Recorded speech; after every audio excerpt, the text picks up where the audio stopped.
Welcome to WebEx. Press 1 to be connected to your meeting. You'll now be connected to the webinar. Your audio has been muted. Press star 6 to unmute your audio. You're unmuted.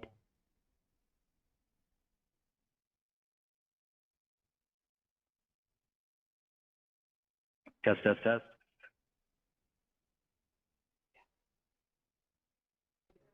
Test, test, test.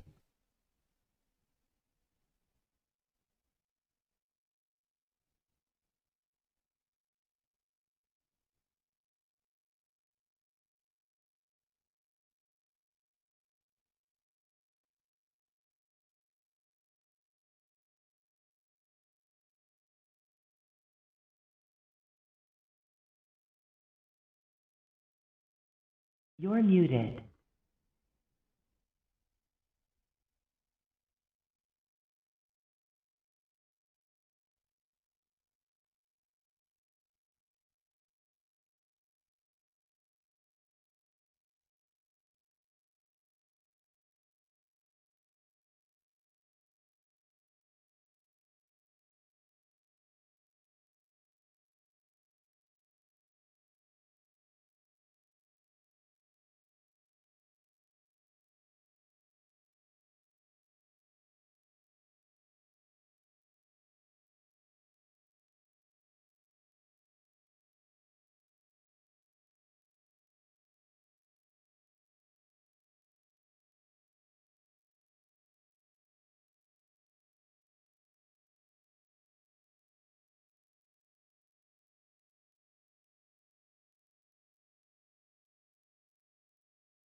You can now unmute yourself by pressing star 6.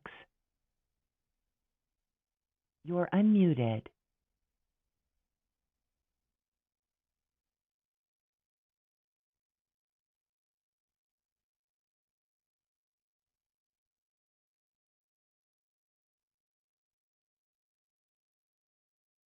Oh.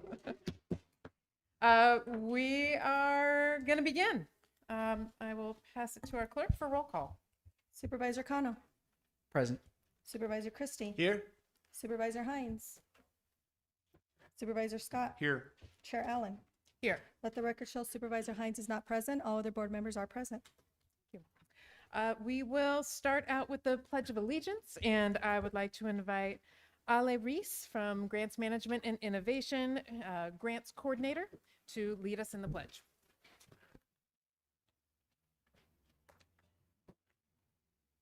I pledge allegiance to the flag of the United States of America and to the republic for which it stands, one nation, under God, indivisible, with liberty and justice for all. Hello. Anything happening over at Grants Management and Innovation you'd like to Quite share? a bit, yes. So we just reviewed some of our grants and contracts that have been processed. We are at 295 grants since July 1st of last year. So we're really excited to see the momentum there. We also had a team go to the National Grants Management Association conference in Washington, D.C. And a number of us are looking at getting our Certified Grants Manager Specialist certifications as well later this year. So lots of momentum in terms of growing and learning, and then also making sure too that we're doing the best to review these agreements in a timely manner. Thank you. Thank you. I feel like I should also just acknowledge, like, welcome to our first ever 5 p.m. Board of Supervisors meeting. We also had our first ever study session this morning. I'm still getting acclimated to this new table. And then everybody at the podium there feels very far away. So lots of adjustments. So bear with us as we navigate this. I don't know, the sun is lower, but it feels very different, more than just the sun being lower. So moving on, our next item is our land acknowledgement statement, which will be offered today by Bonnie Schock, Executive Director of the Fox Tucson Theater. Good evening, everyone. On behalf of Pima County residents, we honor the tribal nations who have served as caretakers of this land from time immemorial and respectfully acknowledge the ancestral homelands of the Tohono O'odham Nation and the multi-millennial presence of the Pasquayaqui tribe within Pima County. Consistent with Pima County's commitment to diversity and inclusion, we strive toward building equal partner relationships with Arizona's tribal nations. Thank you. Anything you want to share about the happenings at Fox Theater? Yeah, thanks for having me. I'm Bonnie. I'm the executive director of the Fox Tucson Theater. We are just up the street. Our mission is to enliven Tucson, fostering community growth and connections by shaping exceptional live arts experiences in a celebrated setting. We've been doing that for almost 100 years, currently serving about 100,000 people annually, including nearly 15,000 K through 12 students each year, and over 1.4 million since the venue reopened after full renovation in 2006. And we've got big plans for the future, including a major expansion project just around the corner that's going to allow us to do that work even better and even deeper. So thanks to everyone in the community for support and showing up and participating in live experiences, which are so important for all of us to do. So, thanks. Next on the agenda is Pause for Pause.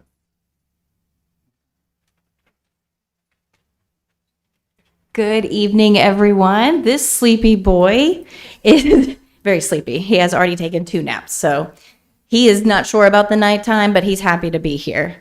He is one of about 500 dogs we have at PAC right now. And the reason I brought him is because he just got to the shelter, and he's one of many. We have so many dogs that clearly have owners. This guy has not let me walk him. He wants to be held the whole time. So we know he clearly has an owner, so we're hoping maybe they're watching and they can come pick him up when they're watching it. And we want to remind other people that this is the start of PAC's busiest season. Actually, Memorial Day weekend starts off our highest intake season, and it doesn't really slow down until about November. And that's because people are out, they're on vacations, they have different people watching their dogs, parties, things like that for the holidays, the different holidays. Now is the time we encourage people to come to PAC. Whether you have a PAC dog or not, get a free tag, put your name and a phone number where someone can reach you, and that's free. All you got to do is get there. And I want to mention that we are moving east side. We don't have a confirmed date yet, but it is in the works. So we are excited to be on that side of town.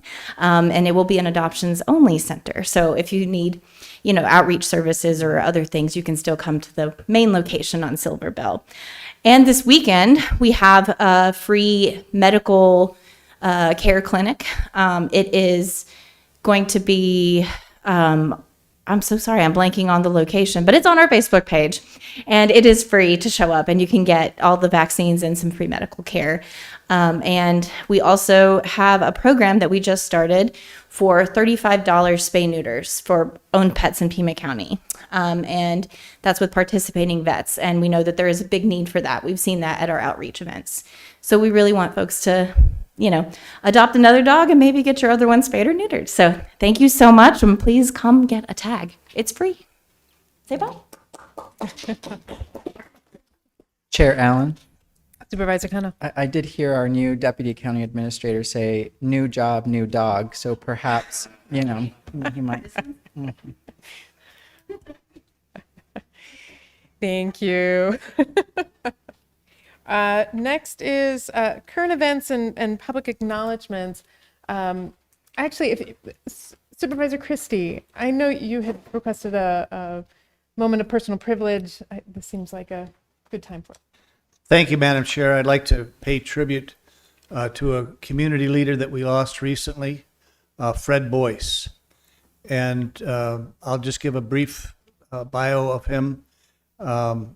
He was a real pillar in this community, a community leader, and another community leader that will greatly be missed. He was a longtime Tucson civic leader, rancher, and champion of higher education. And he died Tuesday, May 5th, and he was 96.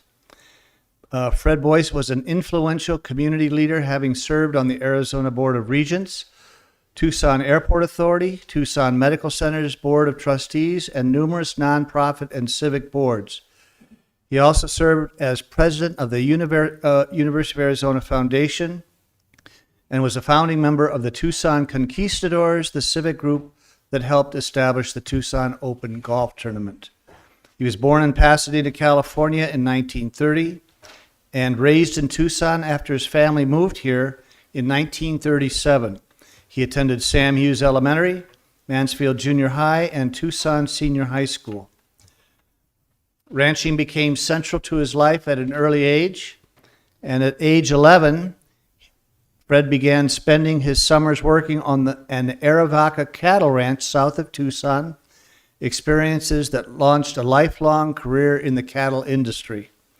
Fred moved to LA to attend Occidental College, where he earned a bachelor's degree in economics before moving back to southern Arizona to take up cattle ranching full-time. He started his own firm, the American Cattle Company, and he later served as president of the Arizona Cattle Growers Association and on the executive committee of the National Cattlemen's Association as well. But it was his civic involvement that made Fred Boyce one of Tucson's most respected behind-the-scenes leaders. In 2002, then Governor Jane Hull appointed Fred Boyce to the Arizona Board of Regents. During his tenure, he advocated for expanding access to affordable higher education and became the first regent to serve 2 consecutive terms as board president. He also served on boards and committees including Arizona State Parks, Junior Achievement of Tucson, and the Tucson Metro Chamber. In 2017, the Greater Tucson leadership honored him with its Founders Award for his civic contributions. He's survived by his wife of 73 years, Anne. He's requested no memorial service, and contributions in his memory can be made to the University of Arizona Foundation. Madam Chair, I'd like to ask for a moment of silence in the memory of Fred Boyce.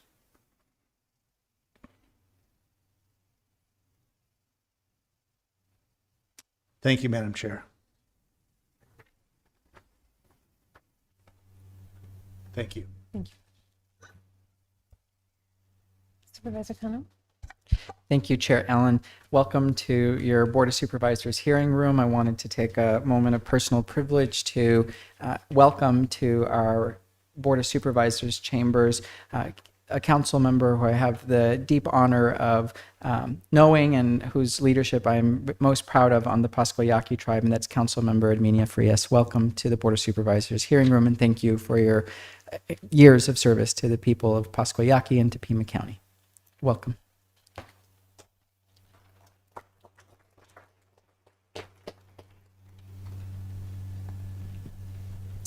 I have a couple of events, announcements.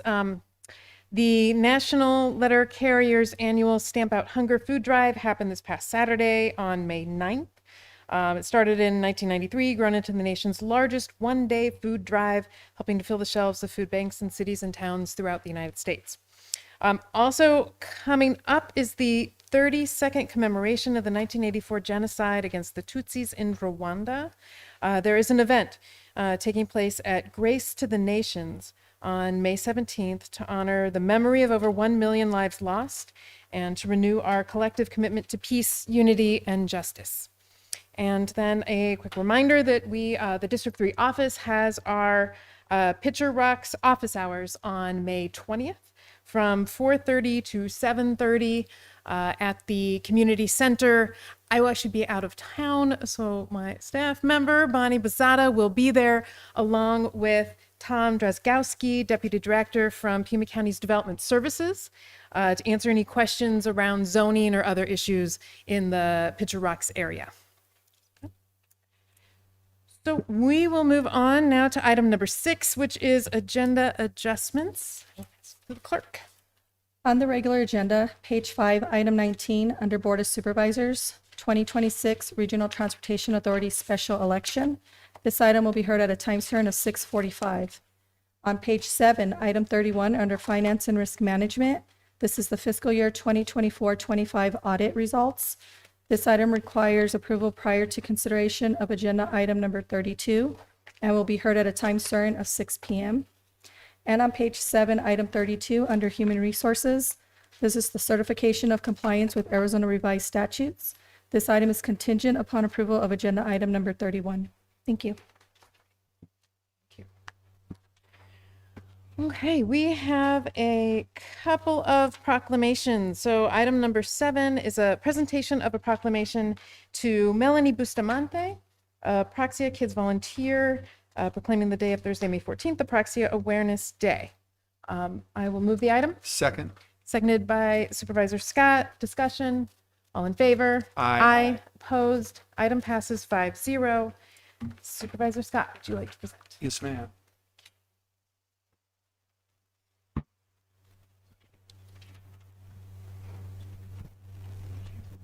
And I will note for the record that we are joined by Supervisor Hines.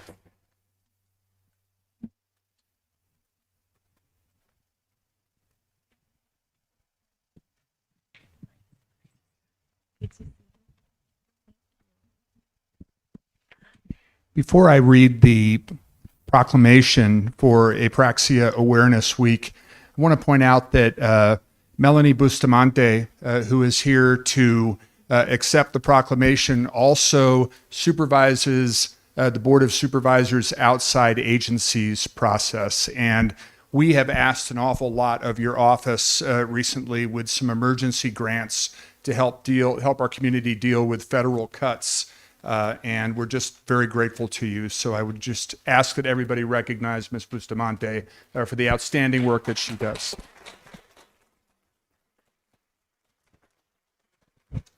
And who'd you bring with you? Hi, John.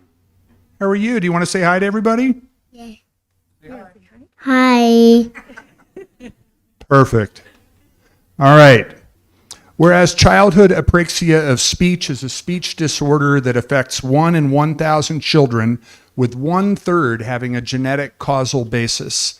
And whereas childhood apraxia of speech causes children to have significant difficulty learning to speak and is among the most severe childhood speech defects. And whereas children with apraxia require early, appropriate, and intensive speech therapy, often for many years, to learn to speak, and whereas without appropriate speech therapy intervention, children with apraxia will have diminished communication skills and high risk for secondary impacts in reading, writing, spelling, and other skills. And whereas these impacts diminish future independence and employment opportunities and challenge the ability to become productive, contributing citizens if not resolved or improved. And whereas Apraxia Kids is the leading nonprofit that strengthens the support systems in the lives of children with apraxia of speech, and whereas May is recognized as National Speech, Language, Hearing Month to raise awareness about communication disorders and promote early intervention and support for speech, language, and hearing health, and whereas public awareness about childhood apraxia of speech is essential for families of children with this neurological disorder and the professionals who support them to achieve the needed services for those learning to use their own voice, and whereas our highest respect goes to these children and their families for their effort, determination, and resilience. Now, therefore, be it resolved that the Pima County Board of Supervisors hereby proclaims Thursday, May 14, 2026, to be Apraxia Awareness Day and encourages individuals and families to work within their communities to increase awareness and understanding of childhood apraxia of speech and to support environments where all children can thrive. Thank you. Thank you. All right. Thank you all so much. Thank you, Board of Supervisors and everybody. Hello, everybody. I'm Melanie Bustamante. I am here today as a volunteer for Apraxia Kids, a mother of a child with childhood apraxia of speech, and an advocate for all children working to find their voice. Today, we recognize the strength of children with childhood apraxia of speech and the dedication of families, therapists, and advocates who support them. May 14th marks Apraxia Awareness Day, a time to bridge the gap between not knowing and understanding this often misunderstood neurological motor speech disorder. So imagine knowing exactly what you want to say, but your brain struggles to send the correct signals to your lips, your jaw, and your tongue to produce those words. This is the daily experience for children with apraxia. It isn't just being a late talker, it's a motor planning difficulty that requires specialized intensive speech therapy. The theme of this day is every child deserves a voice. For many children, their voice includes sounds, spoken words, signs, gestures, and augmentative and alternative communication devices, all tools that allow them to express themselves fully and confidently. Awareness is essential. I'm shaking. It leads to early identification, appropriate intervention, and access to evidence-based treatment. With support, children with apraxia can overcome significant challenges, reduce frustration, and make their voices heard in meaningful ways. To the parents, speech-language pathologists, and community advocates, your commitment is creating brighter futures. As we recognize May as National Speech Language Hearing Month, we celebrate the professionals who dedicate their lives to helping individuals communicate, connect, and thrive. Thank you so much for honoring this important work and continuing to uplift the voices of those who cannot yet speak for themselves. Thank you. Thank you.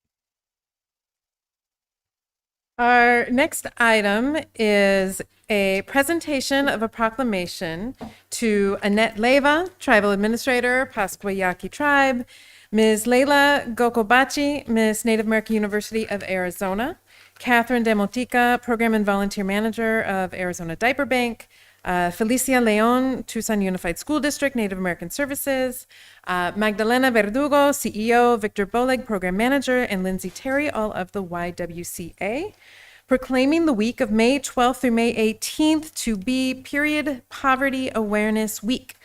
I move the item. Seconded by Supervisor Hines. Discussion. All in favor? Aye. Opposed? Item passes 5-0. I would like to invite all of the folks who are here to please come on up to the front up there. And I also really want to acknowledge the leadership on this of the District 5 team and Supervisor Cano, who've been really driving forward the collection. And thank you. Would you like to join? Sure.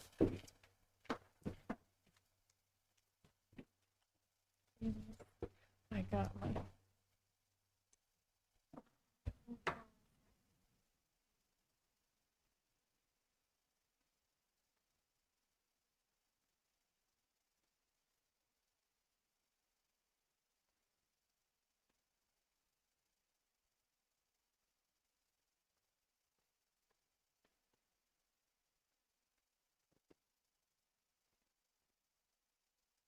So we're like awkward, sorry.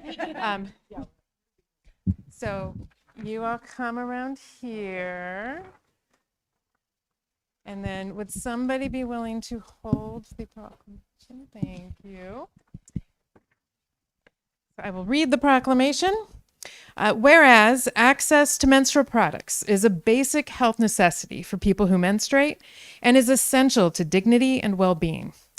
And whereas Pima County, through resolution number 2020-92, has committed to advancing equity by addressing disparities relating to race, ethnicity, and socioeconomics, while centering community voices and improving outcomes for populations that have been historically underserved. And whereas menstrual equity ensures that all people, regardless of income, housing status, or background, can access products, facilities, and information needed to manage their menstrual health safely and with dignity. And whereas the impacts of these barriers are not experienced equally, with period poverty disproportionately affecting low-income individuals, youth, Black, Indigenous, and Latina communities, and whereas ensuring access to menstrual products is a matter of public health, education, workforce participation, and economic stability. And whereas reducing stigma and increasing access to menstrual products strengthens the health and resilience of our entire community. Now, therefore, be it resolved that the Pima County Board of Supervisors hereby proclaims the week of May 12th through May 18th, 2026 to be Period Poverty Awareness Week, and encourages residents, organizations, and institutions to support efforts that expand access to menstrual products, reduce stigma, and advance health equity across Pima County. Be it further resolved that the board directs the county administrator to facilitate the voluntary contribution of menstrual products through dissemination of information to county employees and the placement of receptacles for contributions. Passed and adopted this 12th day of May, 2026. Thank you. And I think we brought a donation, perhaps the first for receptacles, soon to be. I'd like to say a few words. Yo Centinavo Herminia Frias. I'm one of the tribal council members for Pasquayaki Tribe, and I really want to thank you for this proclamation. It really is important for women to have access to feminine products. You know, I'm just going to tell you something quick. I was just at NIH last month, and they had exactly this. And I've gone to, you know, these hotels that give you this for free, and it makes no sense. It's like we should be doing something. So I really do appreciate that you're doing this, because this is something that women need. So I appreciate it. Thank you.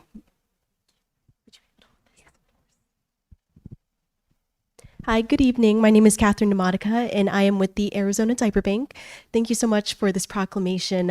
As the Diaper Bank, we do mostly do children's supplies. However, we started supplying period products in 2018. We found that families who need diapers also need other hygiene products, including period products. Something that I'd also like to know is that the Diaper Bank is a member of the Alliance for Period Supplies Network. And they found that in the southwestern region, Arizona and Utah are the only states to still have sales tax on period products. So I'm hoping that this is a further conversation that we can have and hopefully one day join the rest of the states in our region to get rid of this sales tax. So thank you so much. I don't want to say much, but thank you, Andres, for bringing this collaboration together of the different Pima County partners to be able to have one voice and share together the needs and celebrate these wins. So thank you for that.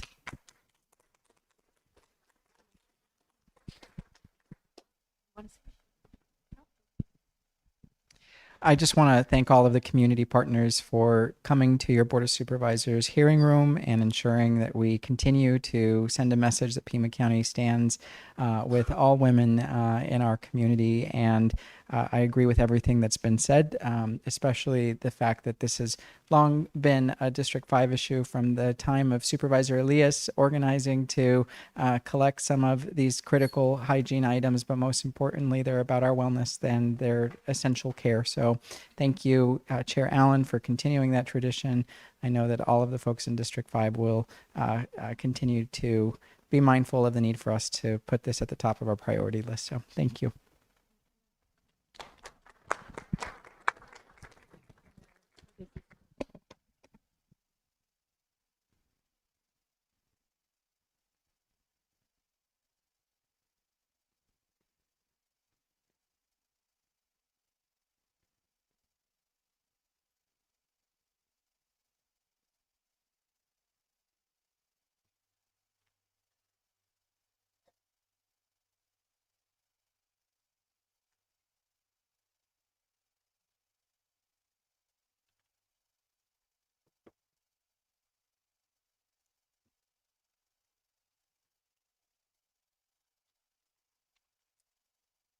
On to item number 9, which is a presentation of a proclamation to Anna Harper, CEO of Emerge, Dr. Felina Cordova, Assistant Professor, Health Promotion Sciences, University of Arizona, Veronica Boone, Wellness Director, Tucson Indian Center, Marcelino Flores, Tribal Liaison, Pima County Health Department, and Rosa Alvarez, Council Member and Secretary, Pascua Yaqui Tribal Council, proclaiming the month of May 2026 to be Hope, Healing, and Solutions Month for Missing and Murdered Indigenous People.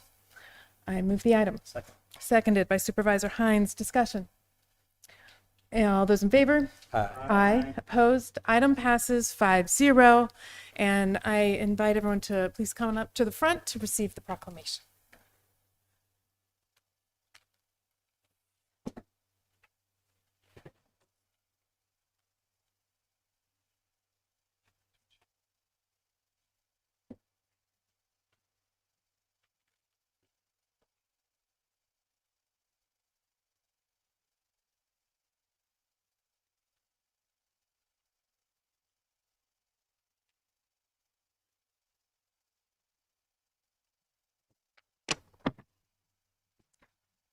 I will read the proclamation.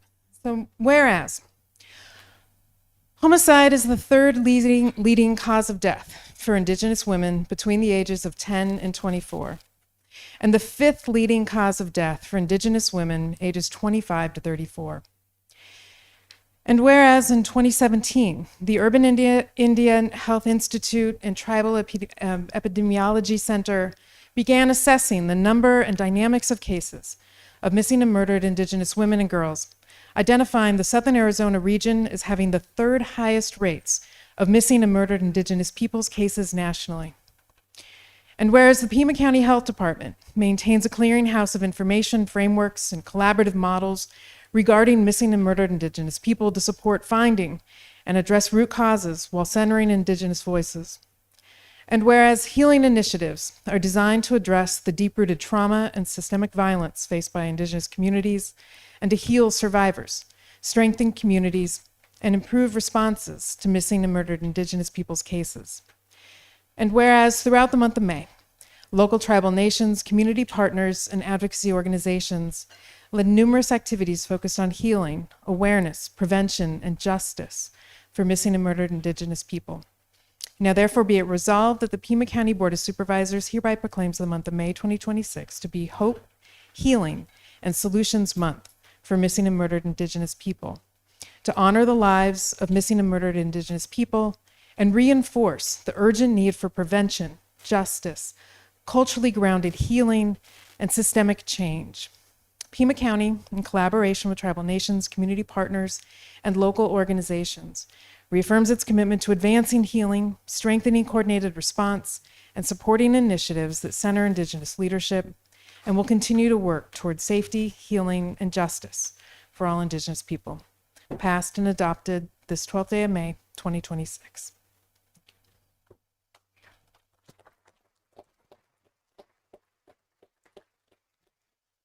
Well, thank you, Chair Allen, esteemed supervisors, and county residents. I'm very honored to be a part of this. I'm a member of Pascua-Yaqui tribe, and this issue has been one of my highest priorities since I first started under Dr. Cullen about 3 years ago. And so I'm really proud to say that this resolution came forward with the help of Dr. Cullen, her policy advisors, the Office of Policy Resilience and Engagement, so Office Celia, and the folks here. So, MMIP is a complicated issue. And one of the things that I understood from the warriors of old is that they would have a black mark across their face. And this meant that there would be no more words. There would be only actions. So that would be their intentions going into battle. Today's warriors, we are fighting for systemic multi-sector change that starts with prevention. We're fighting for economic justice and to always center Indigenous voices when possible. So really pleased to be a part of this, and I thank here the folks that are with me that I'll let them share some comments. So. Good evening again. Herminia Frias, Pascua-Yaqui Tribal Council. I want to thank you, Honorable Board of Supervisors, for this acknowledgement. It really does mean a lot, not only for Pascua-Yaqui tribe, but all of our tribal nations in Arizona and throughout the country. Shining light on this epidemic is very important. That for many, many years, we weren't even counted. People were just dismissing the fact that our women, men, and children were going missing. And so having you acknowledge this is important because this really needs the attention from the entire community. And I appreciate the work, collaborations that we do with the Sheriff's Office, with Pima County Health Department. Just on Saturday, we had a run walk, and I really did appreciate seeing Dr. Cullen there from Pima County Health Department. And also, of course, seeing our tribal liaison here, Mr. Marcelino Flores, and just a representation that is there to shine light. So with all of my, from deep in my heart, Yosem Chocotesia. Thank you.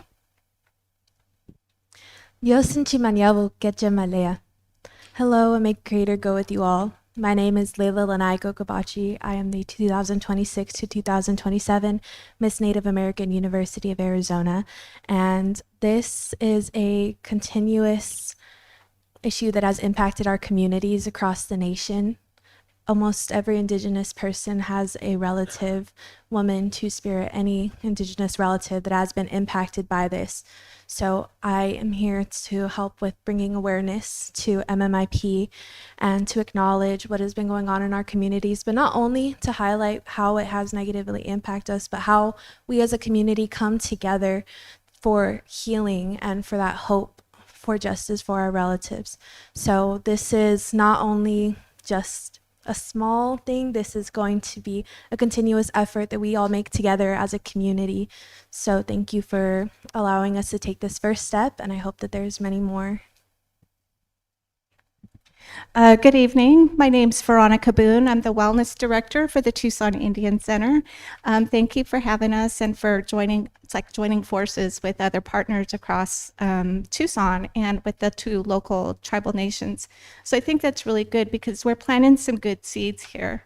And in case you didn't know, Tucson is, I think, number 4 in the number of missing and murdered, indigenous people across the nation, which is startling, but not surprising. We're very close to the border. We're within city limits with the Santa Fe District, the Pascua-Yaqui tribe. So if you're talking about jurisdiction, that just adds so much complication to what, if we're missing, who do we call? What do we do? What advice do we get? What level do we take it up to? So again, with these partners, I think this is promising. And I just want to say thank you for having us. And TAC is just around the corner. So we definitely offer services, which Tanya will talk about a little bit. Good evening. I'm glad to be here. I'm honored. My name is Tanya Rios. I am an enrolled member at the Thana Nation. I am the Domestic Violence Prevention Specialist with the Tucson Indian Center. So when I took on that position and that role a year ago, I wasn't expecting to be much more than just the Domestic Violence Prevention Specialist at the Indian Center. I've become much more than that. I'm involved with the Southern Arizona MMIP Task Force, a bunch of coalitions and partnerships to help with this crisis that our people face. I also am a survivor. My cousin was murdered in South Tucson, still unsolved, over 10 years ago. So I am a big believer that you end up where you're meant to be, and I think that this is where I am meant to be a voice for our people. Thank you.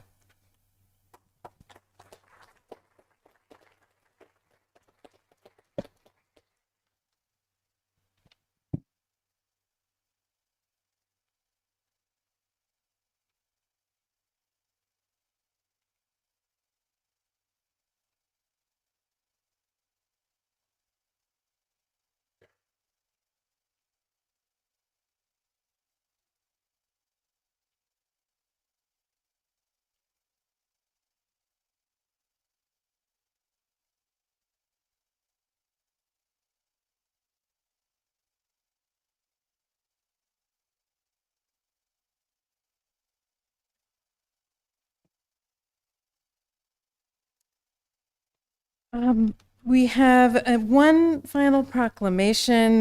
This is addendum item number 1.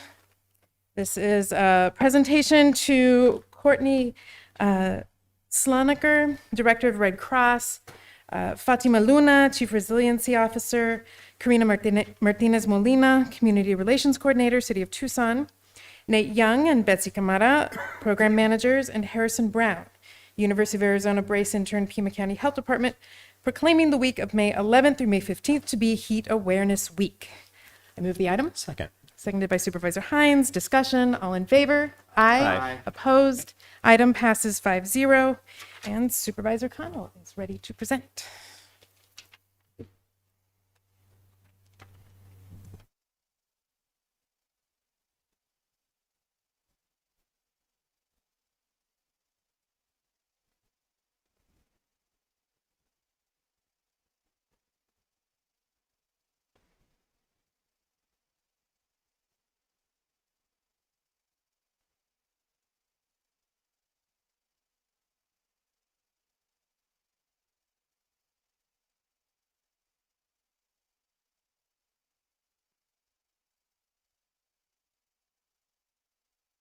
All righty. Why don't you come on this side and hold that?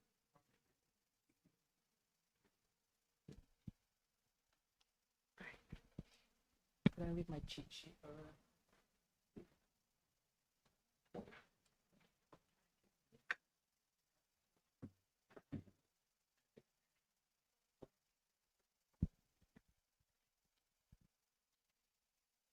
Thank you kindly.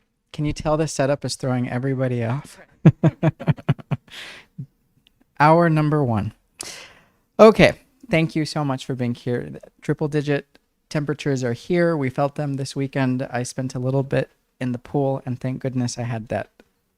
Whereas the second week of May has been designated as Heat Awareness Week to raise awareness of the risk of extreme heat and to provide information about preparedness actions to prevent heat-related illness and death. And whereas extreme heat waves during the summer pose one of the biggest weather-related threats to life in Arizona and are the leading weather-related killer nationally. And whereas there were 117 heat-related deaths in Pima County in 2025, and Pima County experienced a heat-related death for the first time ever in the month of March 2026. And whereas in 2026, the earliest 100-degree day on record occurred on March 19th, surpassing the prior record set on April 11, 2025. And whereas heat-related deaths and illnesses are preventable through awareness, preparedness, community resilience, and effective intervention strategies, and whereas extreme heat disproportionately affects our most vulnerable populations, including older adults, children, people of color, individuals experiencing homelessness, low-income individuals, and those with heart disease, diabetes, respiratory illness, and other health conditions which are particularly susceptible to heat. And whereas Pima County is committed to ensuring the safety and well-being of its workforce through policies, resources, and protective measures aimed at mitigating heat-related risks. And whereas the Pima County Health Department, in collaboration with local partners and stakeholders, continues to strengthen efforts to protect residents from the dangers of extreme heat, now therefore be it resolved that the Pima County Board of Supervisors hereby proclaims the week of May 11th through May 15th, 2026 to be Heat Awareness Week to raise awareness about the dangers of extreme heat, promote preventative measures, and encourage community-wide efforts to protect the health and safety of all residents, passed and adopted this 12th day of May 2026. Thank you.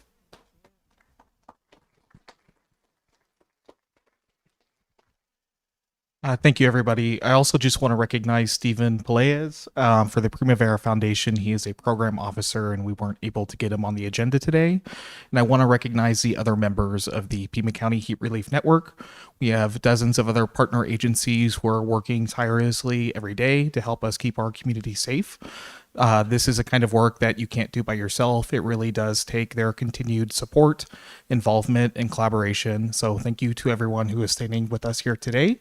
Thank you to the other members who are not present, but are very much present in the Pima County Heat Relief Network. And make sure you're checking on your neighbors and your loved ones and helping each other stay safe this summer. Thank you. Miss Luna, do you want to say anything? Well, that was unexpected.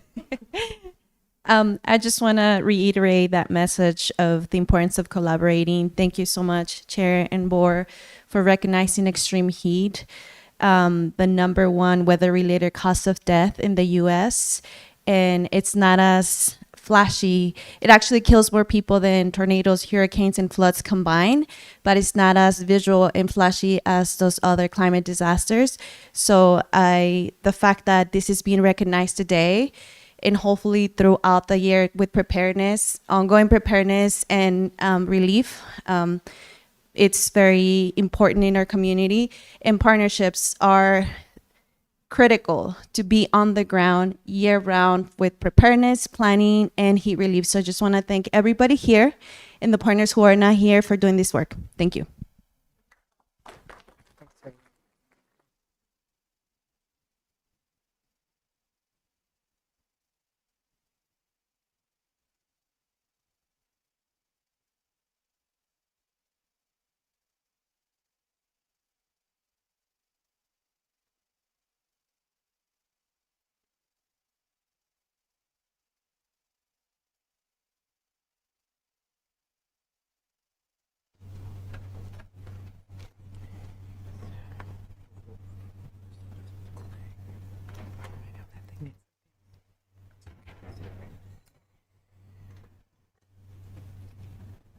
So we are going to move on now to call to the public.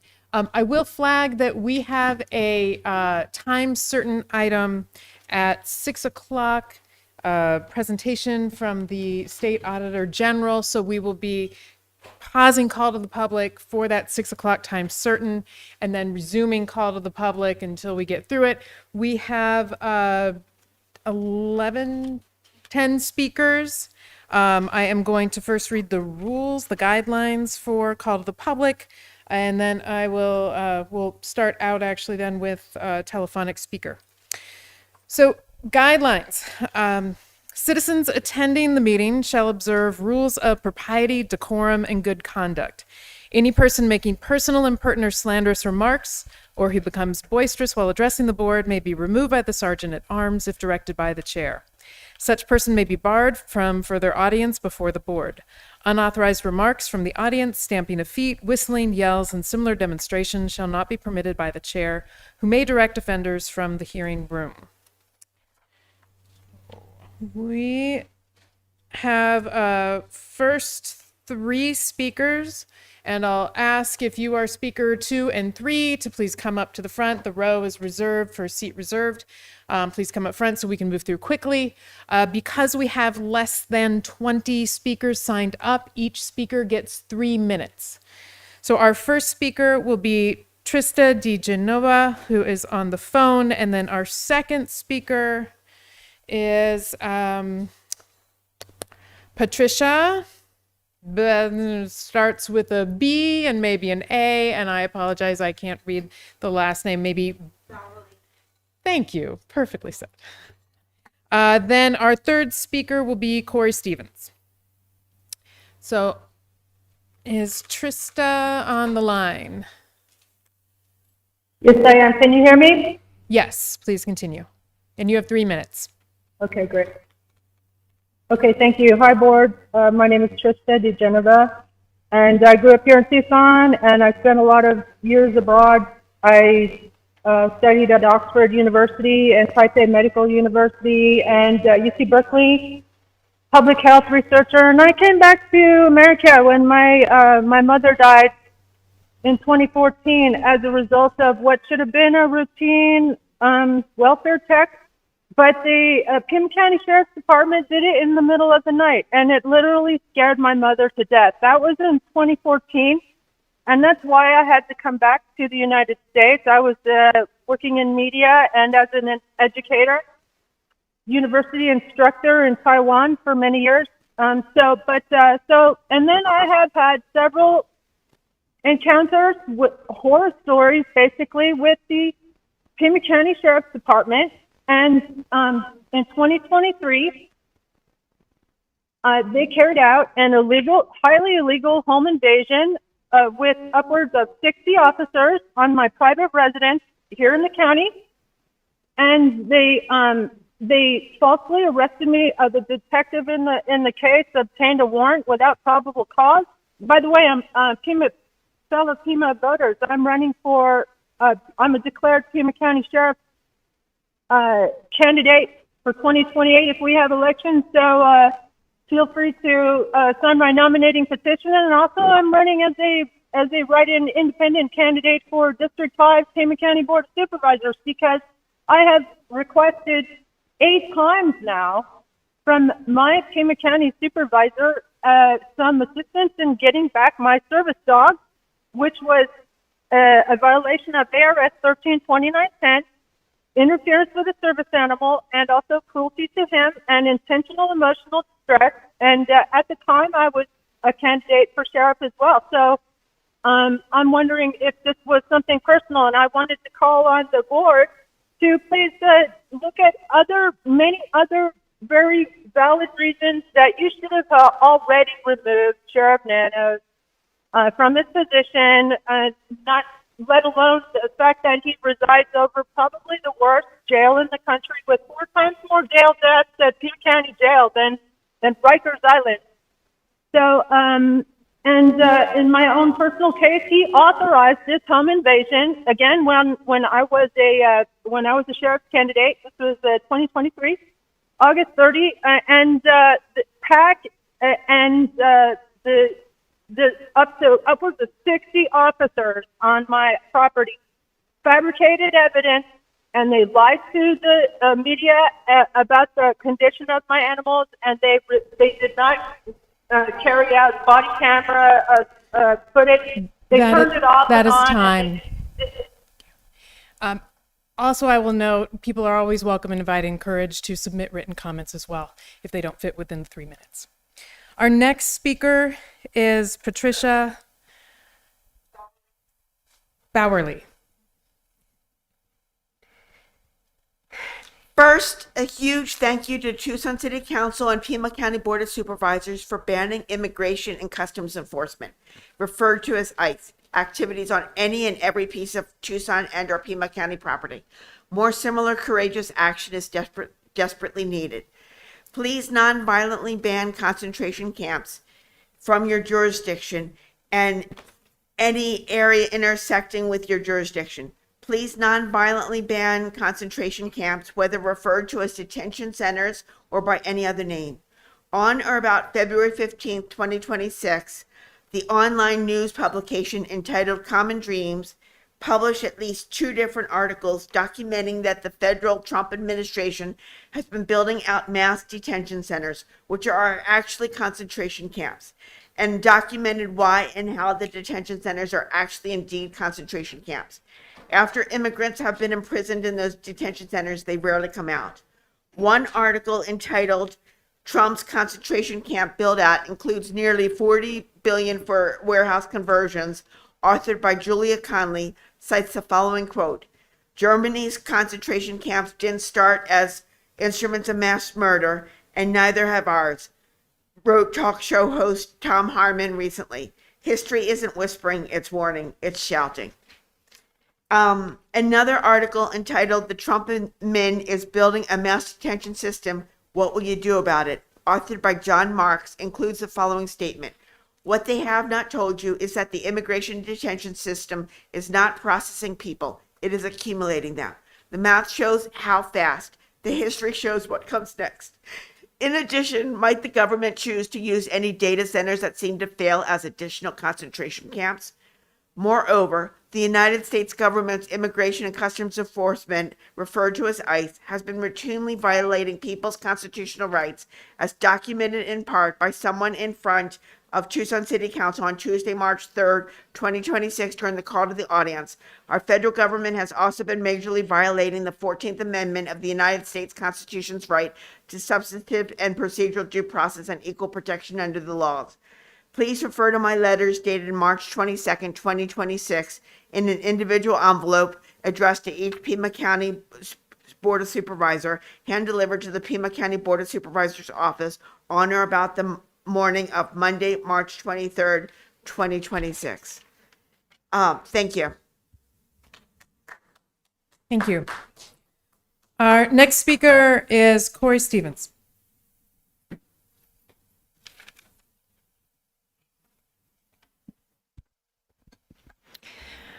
I'm speaking today about hypocrisy. I hope today brings some resolution in the Sheriff Nanos investigation, or what you will be doing in regards to this horrific investigation we have going on with him. As a constituent and citizen of this county, I have spoken on this issue numerous times over the last 4 years, as have many citizens. I would ask you, how many IA investigations, disciplinary hearings did he sit in on and make decisions that affected deputy and CEOs' careers that have led to either termination, demotion, or them being unhireable with other agencies? Let me ask you a question, Matt. Had you lied when you became a physician, would you be subsequent to having your medical license revoked? Let me ask you, Rex Scott, when you were in charge of teachers, had they lied on their application, would they be hireable in a school district? Let me ask Sam Brown, if an attorney were to lie under oath or not act in a fiduciary way when representing a client, would he have his state bar revoked? Probably so. Jan, when you're in the financial industry and you do not act with fiduciary responsibility, are you subsequent to punitive or other actions? I would say so. Let me ask you this, Jen Allen. Do you think Mr. Urias had any social justice when he was beaten by Chris Nanos and subsequently put in a coma? I think not. You guys have a duty, not an obligation, a duty to the citizens of Pima County to make this right. You need to ask yourselves, how many people have been affected by this man? On December 11, 2025, Nanos answered no when he was asked under oath if he had ever been suspended as a law enforcement officer. There were no mincing of words. That was a clear-cut question. Clear-cut question. Do the right thing and remove him from office. We are now going to have to, because it's 6 o'clock, we've got to put a pause on call to the public, switch over to our time certain of presentation by the Auditor General, and then we will be resuming call to the audience thereafter. I will flag that we have another time certain at 6:45. So moving on to item number 31 on the agenda. This is the fiscal year 24-25 audit results. We will first hear the presentation and then the board will consider the item. Madam Chair, members, Administrator Lesher, good evening. Thank you for having us. I'm Lindsay Perry, the Auditor General for the state. Joining me today is also Catherine Edwards-Decker. She's my Financial Audit Director, and Vicki Fisher. She oversaw the county's audits. She's a manager in my Financial Audit Division. So again, thank you for inviting us to attend your regular board meeting to present the audit results and findings for Pima County. Today, Catherine's going to cover some of the financial highlights from the county briefly. I know you received all of this from us several months ago. And then Vicki will discuss our audit results. But before we get to that, if we could go to the next slide, please. One more. Okay, I know many of you are aware of my office, but I wanted to refresh your memory. My office is a legislative agency made up of nonpartisan staff. We provide impartial information and specific recommendations to improve the operations and programs of state and local entities, including the county. We are well versed in and follow several standards, including governmental auditing standards. Next slide, please. Similar to our previous presentations in front of the board, we are here today in accordance with state law, which directs the County Board of Supervisors to require its auditors, my office, to present audit results and findings to the board in a regular meeting without the use of a consent agenda and within 90 days of the report's completion. This is a great opportunity for us to be in front of you, to answer your questions, to help you understand what we're finding and what strides the county is making from the prior fiscal year. So we are here to answer questions as well as provide information. Next slide, please. Each year, the county signs what we call engagement terms and conditions, and this document outlines our responsibilities as well as your responsibilities regarding the financial statement and single audit reports. Highlighted for you on this slide are some of our key responsibilities, including conducting your audits in accordance with various auditing standards and federal requirements. We obtain reasonable assurance about whether the county's financial statements are free from material misstatement. While reasonable assurance is high, it is not absolute. It's not an absolute level of assurance. With that being said, the risk of not identifying material misstatements and non-compliance is higher due to fraud than from any other error, because fraud, as you know, oftentimes involves collaborative efforts and includes management not using or overriding internal controls. Further, we operate under a no surprises approach, and we are responsible for keeping you informed and your management team of things that we're finding on the audit, significant matters, both on the financial statement and federal single audit sides. We also report our opinion to you as auditors on your financial statements and federal awards. On a side note, you may recall last year, my office was granted authority to conduct procedural reviews of county treasurer's offices. Our presentation today will not cover it. That is a separate review. However, my team is currently conducting the procedural review of Pima County Treasurer's Office, and we certainly will report to you separately when we've concluded that work. Next slide, please. On this slide, I'm sorry, I might be one behind. Next slide, please. There we go. On this slide are some of the key county responsibilities for the audit process, including providing accurate financial statements and financial information in accordance with accounting principles and federal requirements. Additionally, providing fraud representations, including formal communication from the county about your responsibilities for preventing fraud, that you have communicated with my team about all known and suspected fraud, and that you have not hidden or failed to provide any material information to my team. We sent the fraud representation letter to the board in July of 2025 for the audit results we are discussing today.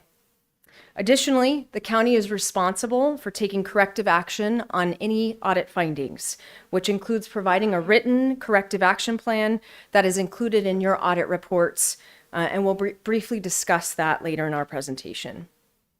Finally, the county is responsible for providing my team with unrestricted access to staff, documentation, information systems, and any resources necessary to complete the audit. This also includes meeting deadlines that were previously agreed upon at the start of the audit. Next slide, please. Oops, if we could go back to that one. Perfect. It keeps advancing. Apologies. Today we'll be discussing our audit work on 3 required annual reports. So the first is the county's annual comprehensive financial report. Second is the report on internal control and on compliance. And finally, the federal single audit report. As we have done in the past, when your annual reports were completed, we emailed each of you links to these reports, which we issued in February and March of this year, respectively. The first report, the county's annual comprehensive financial report, presents the county's annual financial statements and our opinion on them. For fiscal year 2025, I am happy to report really good news that we reported an unmodified, which is an auditor's term for a clean opinion, which means the county's financial statements are reliable. The second report, a report on internal control and compliance, which is included in the single audit report, is where we report any findings and recommendations resulting from our audit of the county's financial statements. We reported 2 federal financial statement findings, and Vicki will cover those later in our presentation. Finally, the third and final report, the federal single audit report, includes our assessment of the county's compliance with federal program requirements over each federal program that we are required to audit and express an opinion on.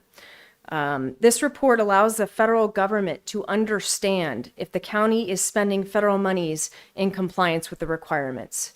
So for fiscal year 2025, we reported qualified opinions due to non-compliance regarding reporting compliance requirements on 2 of 5 major federal programs or clusters that we tested. This also resulted in 2 single audit findings. Again, Vicki will cover those shortly. Before we get into those findings, Catherine is briefly going to go through the county's 5-year financial trends and highlights. Next slide, please. Thank you.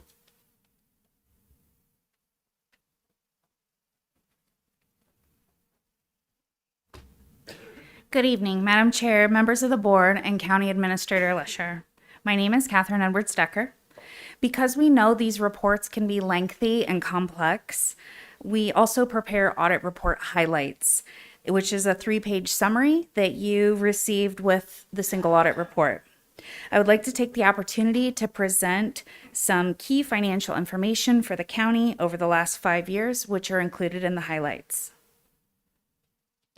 The graph that's on the screen here highlights the 5-year trend of the county's revenues, expenses, and total net position. Total county revenues are shown in light blue, and total county expenses are shown in dark blue.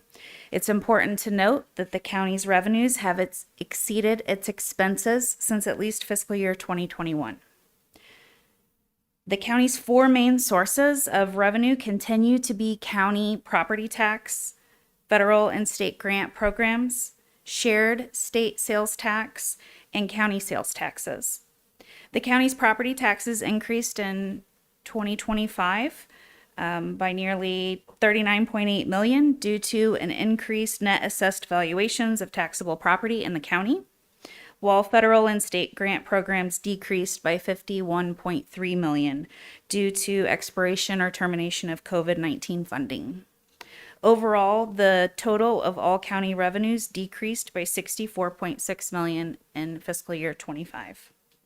The county's 4 primary expense purposes continue to consist of general government, public safety, health and welfare, and highways and streets. Public safety and highways and streets have remained relatively consistent since the prior fiscal period, while general government expenses have increased by $55.4 million, mostly attributed to the recognition of the county's new ERP system and salary increases. Health and welfare expenses have fluctuated up and down a little over the last 5 years, however, decreased by $27.2 million in fiscal year 25, mostly due to the completion of the new medical examiner's building. Overall, total county expenses increased by $14.1 million for fiscal year 25. Also, you can see from the bar line that's on the chart that the county's net position, also referred to as its reserves, is considerably higher than its current revenue or expenses. Most importantly, the county's overall net position increased in fiscal year 2025. The total net position for the county was $2.9 billion as of June 30th, 2025. And it's important to note that not all of the net position balance was spendable, because at the end of fiscal year 2025, $2.7 billion was invested in capital assets. An additional $480 million was restricted, which leaves a negative unrestricted balance of $301 million. This is primarily attributed to the county's pension liability, which was $547 million at the end of fiscal year 2025. Next slide, please. Finally, I would like to highlight the county's federal expenditures that are presented each year in the single audit report. You can see from the table on the screen that the 4 largest federal agencies the county received federal grants for were from the Department of Treasury, the Department of Health and Human Services, the Department of Labor, and the Department of Homeland Security. You can see a decrease in federal expenditures for fiscal year 25. Nearly $52 million, primarily due to a reduction in the amount of COVID-19 pandemic monies the county received and spent, specifically from the Department of Treasury and the Department of Homeland Security. The county's Department of Treasury programs, Emergency Rental Assistance Program, Coronavirus State and Local Fiscal Recovery Funds, and Local Assistance and Tribal Consistency Fund all decreased by $9.2 million, $7.6 million, and $7.9 million respectively from the previous year. In addition, the Department of Homeland Security programs, the Emergency Food and Shelter National Board program decreased by $22.6 million, and Shelter and Services program expenditures decreased by $3.4 million. Next slide, please. Vicki will now discuss the county's 4 current audit findings and the recommendations that we reported in fiscal year 2025 reports, as well as the county's progress on implementing recommendations from our prior year audit findings.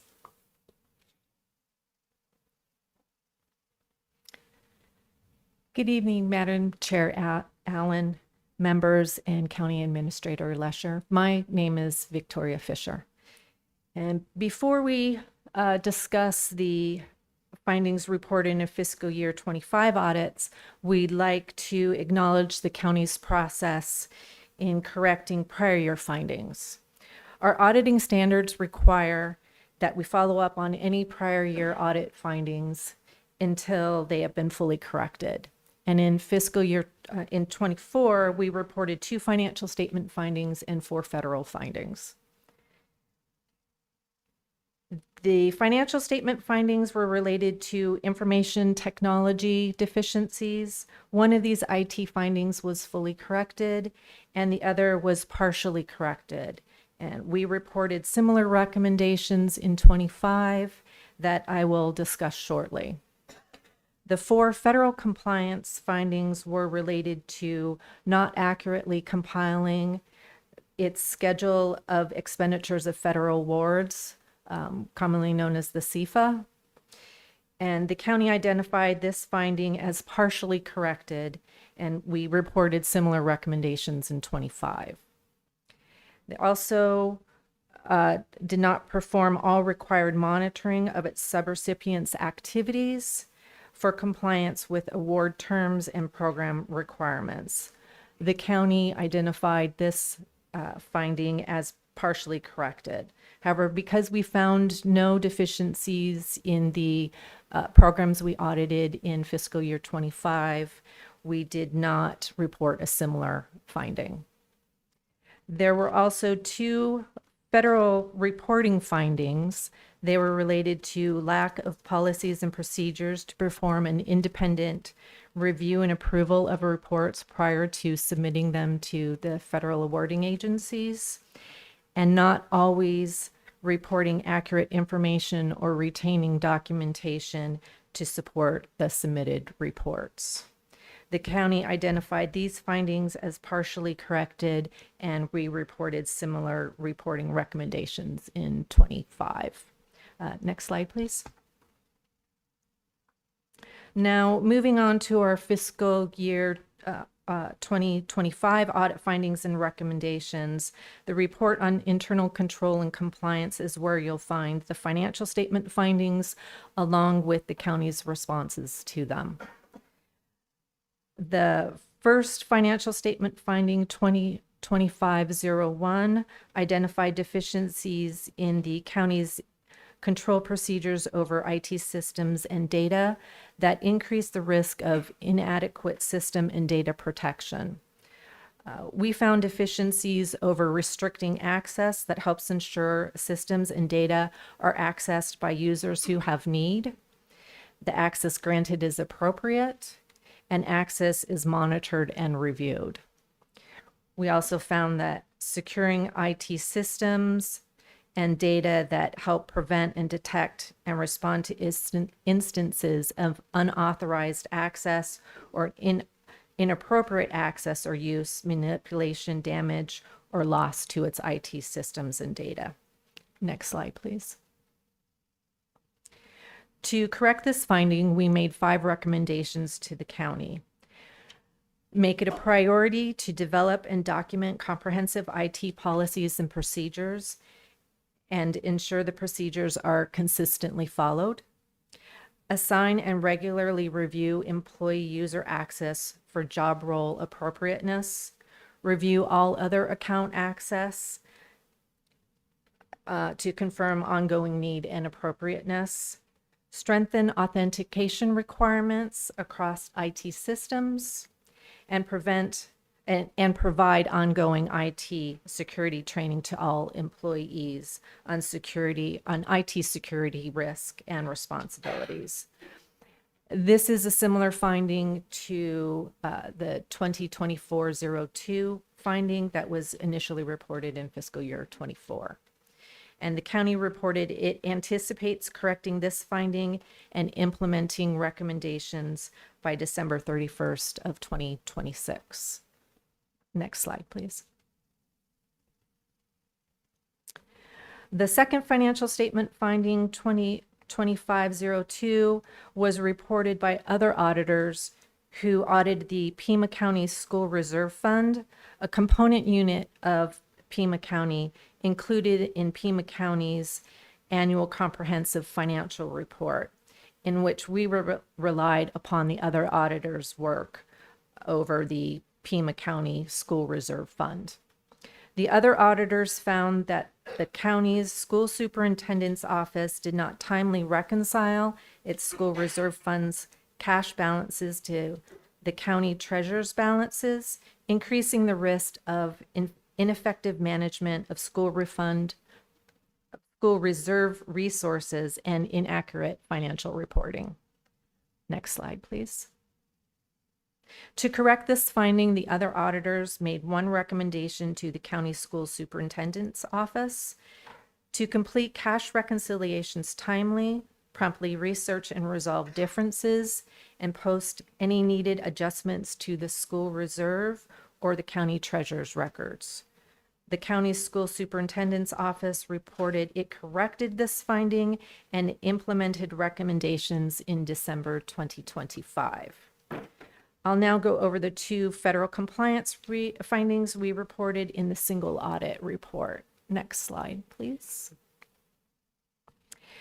The first federal finding, 2025-01, we reported the county did not accurately compile its CFA.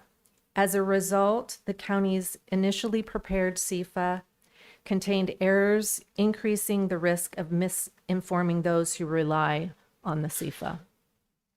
Specifically, the county understated total expenditures by nearly $3.9 million, overstated total expenditures passed through to subrecipients by roughly $694,000, and excluded two pass-through entities totaling approximately $310,000. The county subsequently corrected these errors from the initial draft and resubmitted its corrected CFA for audit. Next slide, please. To correct this finding, we made two recommendations to the county. The first, to accurately prepare the CFA by providing training on existing policies and procedures to perform detailed CFA preparation steps and review the CFA for accuracy prior to submitting it for audit. The second was to create and maintain comprehensive listing of federal funds recorded in its accounting system. This finding is similar to the prior finding 2024-101, which was initially reported in fiscal year 2024. The county reported it anticipates correcting this finding and implementing recommendations by June 30, 2027. Next slide, please.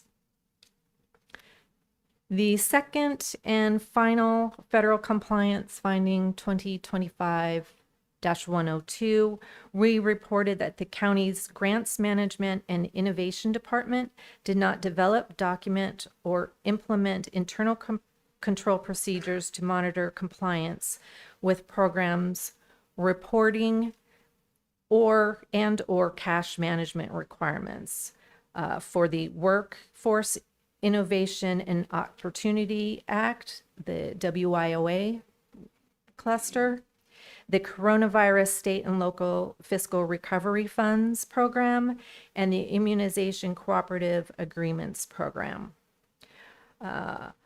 For 13 of 17 reports we tested, we found the department did not perform an independent review and approval of reports prior to submitting them to the federal awarding agency or pass-through grantor to ensure the reported expenditures were accurate, agreed to county records, and contained only allowable expenditures.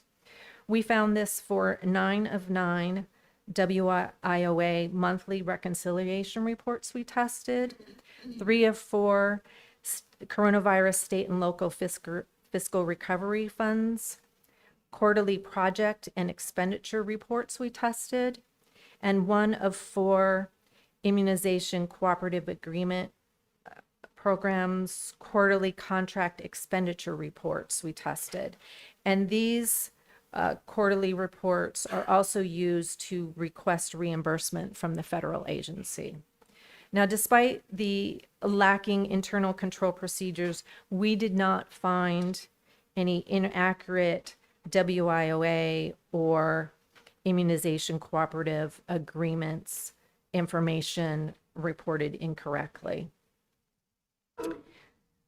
For the state and local recovery funds and the immunization cooperative agreements programs, we did identify noncompliance. For the state and local fiscal recovery funds reports, we found the department did not retain documentation such as system reports, screenshots, or queries to support the information it reported. And for the immunization cooperative agreements programs, the department did not prepare and submit timely immunization bridge access program information to the federal agency for monitoring. Specifically, the department failed to submit the 3 quarterly certified expenditure reports by their required due dates in fiscal year 25, and instead submitted 1 report containing or covering all of the fiscal year 25 quarterly information. The noncompliance that we found in these 2 programs resulted in qualified opinions for the program's reporting compliance requirements. Next slide. To correct this finding, we made 6 recommendations to the county. Independently review and approve all federal reports before submitting the reports to ensure the reported expenditures were accurate, agreed to county records, and contained only allowable expenditures. Keep detailed supporting documentation such as system reports, screenshots, or queries related to the submitted reports to ensure accurate and complete program information is reported. Submit the immunization cooperative agreement reports by their quarterly due date.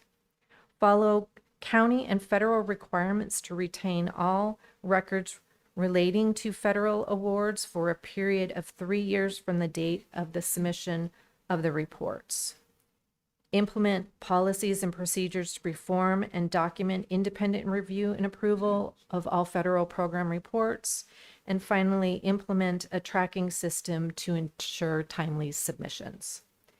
This finding is similar to the prior year finding 2024-104 initially reported in fiscal year 24. The county reported it anticipates correcting this finding and implementing recommendations by June 30, 2027. Next slide, please. I want to thank Madam Chair Allen, members, and County Administrator Lesher for having us present our audit results today.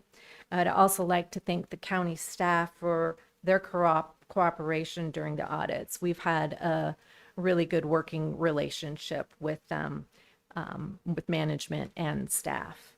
This completes our presentation for the fiscal year 25 audit results. Are there any questions that we can answer for you concerning our audits?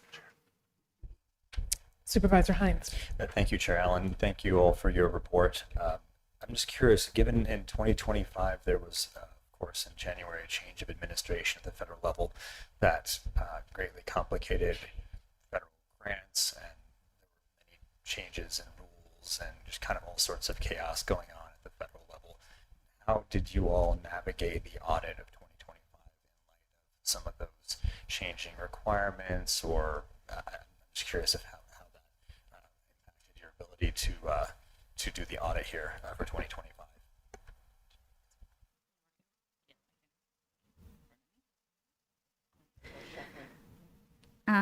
Thank you for the question. So for the federal compliance audits, we use Office of Management and Budget. They issue a compliance supplement, and we audit in accordance with that. So those rules are usually published a little prior to the start of the calendar year, and were in effect for 25 as of, I believe, November of 24. Okay, great. Thank you.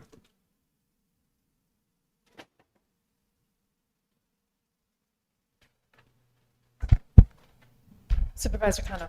Thank you, Chair Allen. I want to thank all members of the Auditor General's team, but especially General Perry. You have incredible responsibility tasked not just by statute, but by the legislature. And two of us have spent some time on this dais there, and we know the duties in front of you are vast and great.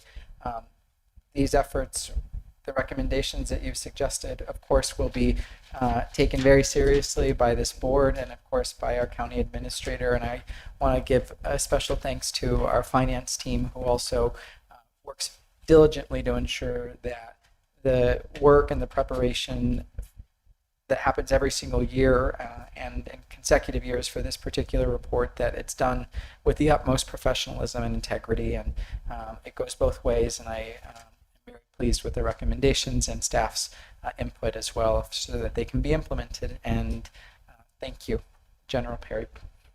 Thank you, Supervisor Kano. I would also like to extend my gratitude for the work that you've done.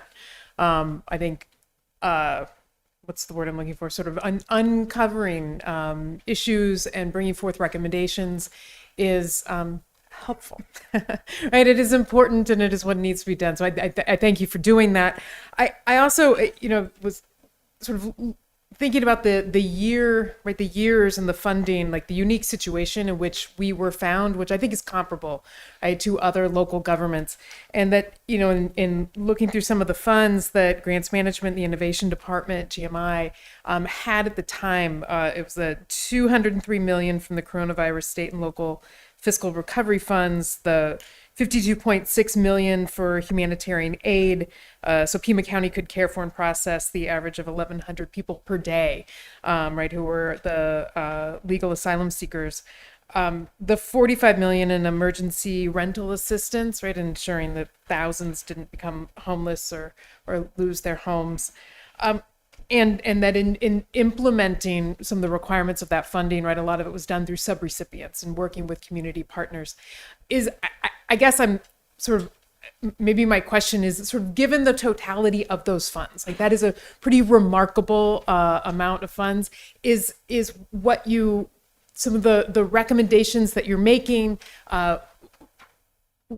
was it exceptional, right? Like, was that were we going through sort of pretty unusual or exceptional time? And I guess I'm just wondering if there were like lessons that were then learned from this sort of exceptional period of time with these enormous grants, going through some different crises. Madam Chair, thank you for the question. I think there's always something to learn from audit findings, and I certainly appreciate Administrator Lesher and the finance team always taking those with open arms to improve the county. I don't know that we're in any different situation, or maybe a better situation, than we were in COVID. That was a tremendous influx of federal dollars into the state, into the counties, into local governments. And so I think a lot of us learned a lot from that process. To Supervisor Heinz's question too, the federal requirements were changing probably by the day during the COVID pandemic, and money's being rolled out starting in March of 2020, and trying to figure out from a governance position how to distribute those monies in line with the federal requirements that were changing. So I think that Pima County has evolved with that. I would say that the findings that we're seeing are not remarkable. They are, pretty standard findings that we see in other entities with difficulties with the CFA, but I know you've got a finance team that's on top of that and moving forward to make corrections. I think that we all continue to look at the federal government and the monies coming out from the federal government and the requirements around those, and trying to be partners in that, of understanding what those requirements are so that the county can follow those. And you're not in jeopardy of having question costs and having to repay the federal government. So the 4 findings that we're talking about today, again, I think those are pretty typical that we see. The federal findings are a little bit unique in that these are programs that the county is managing, but the financial statement findings, the IT controls, That's something that my auditors have been focusing on since 2016 because we know that that's a real risk for counties and local government. So hopefully that answers your question. Thank you. Chair Allen. Supervisor Scott. Thank you. I also wanted to thank General Perry and Ms. Decker, Ms. Fisher for your report tonight. Wanted to ask Ms. Lesher, we get a monthly financial update every month. We had one tonight during our study session. I'm wondering if we could incorporate into the monthly financial update a section where you and your team brief us on how you're following up on the recommendations from the Auditor General and her team. I think that would be instructive to the board if that could be in addition to the monthly financial update. Thank you. Thank you, Chair Allen. Any further questions? I move that we may, if I may, I'd like to move that we accept the 2024-2025 report of the Auditor General. Seconded by Supervisor Allen. Discussion? All those in favor? Aye. Opposed? Item passes 5-0. Thank you, Madam Chair, members. Thank you.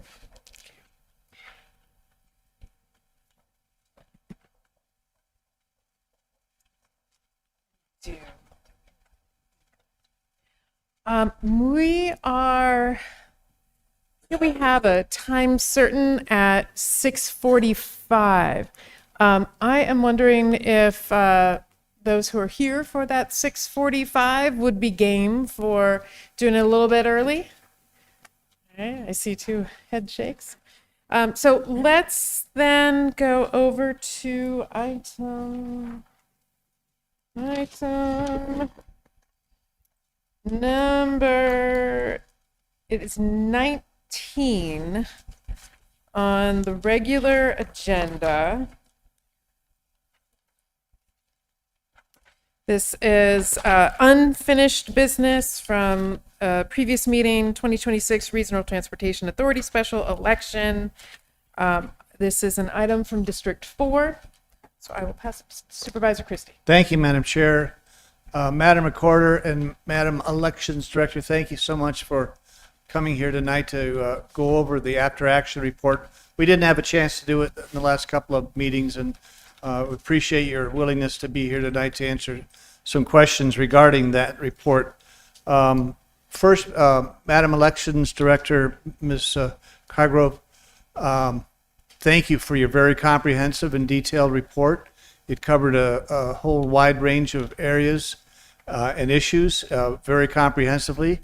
It was an easy read, and I appreciate, and I know the community appreciates your conscientious efforts to provide a very clear and dedicated synopsis of the voting situation in a highly irregular election, the RTA election.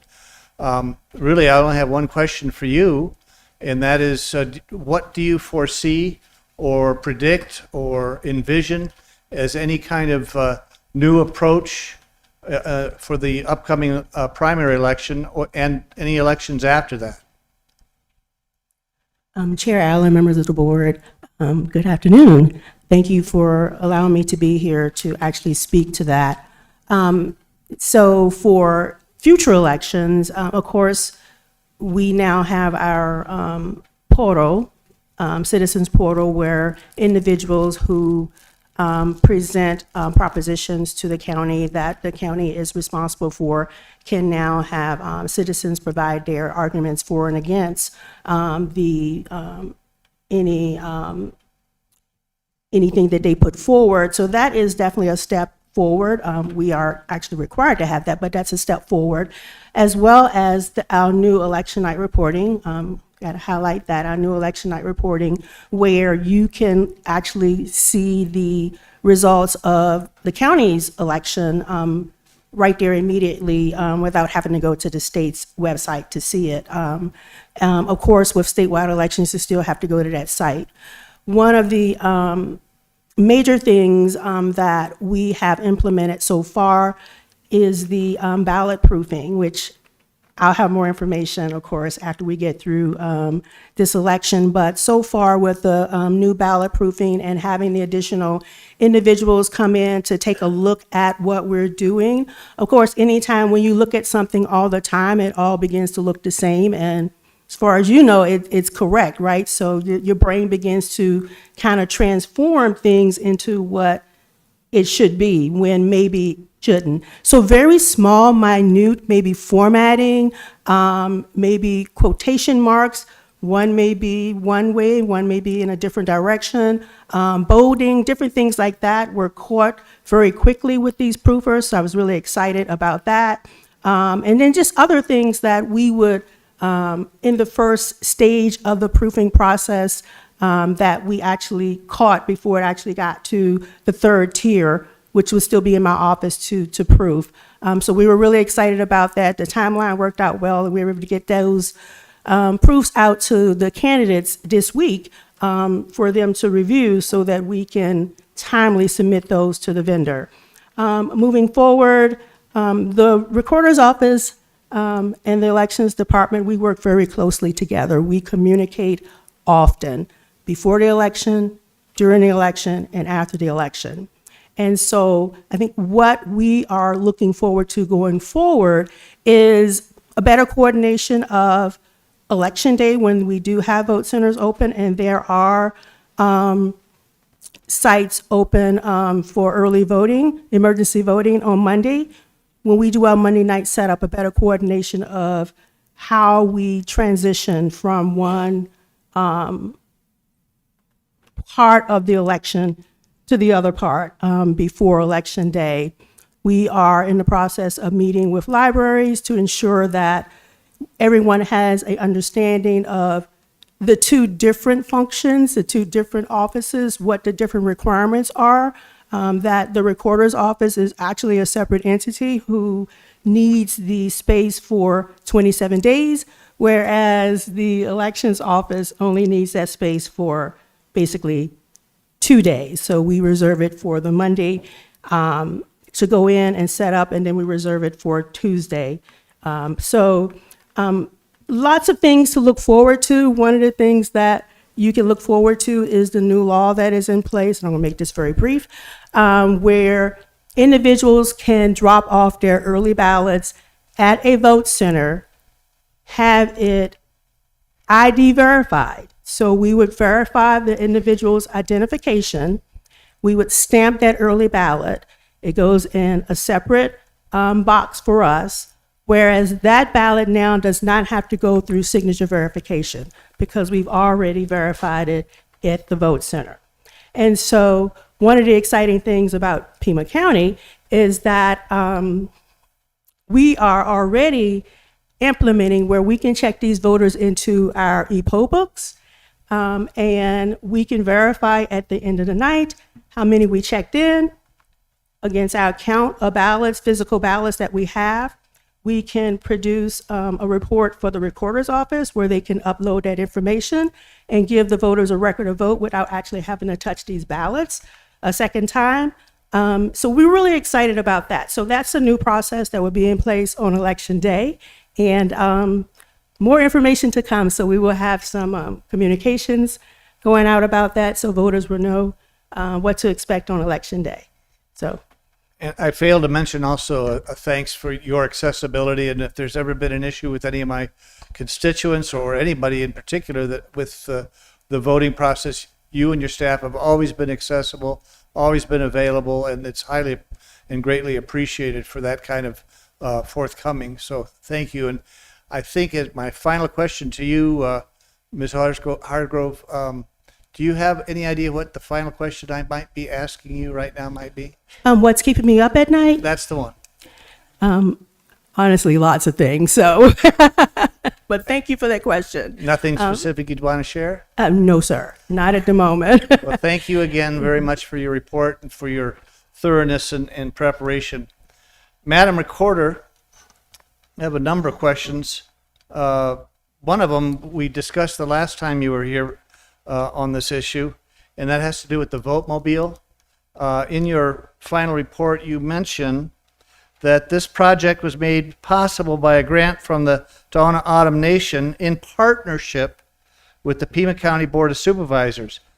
This was a grant given to the Elections Department by the nation. It was not revealed how much the grant was for or the purpose of what the grant was for to the Board of Supervisors. We had no knowledge, no understanding, no idea about this vote-mobile until it was presented to us.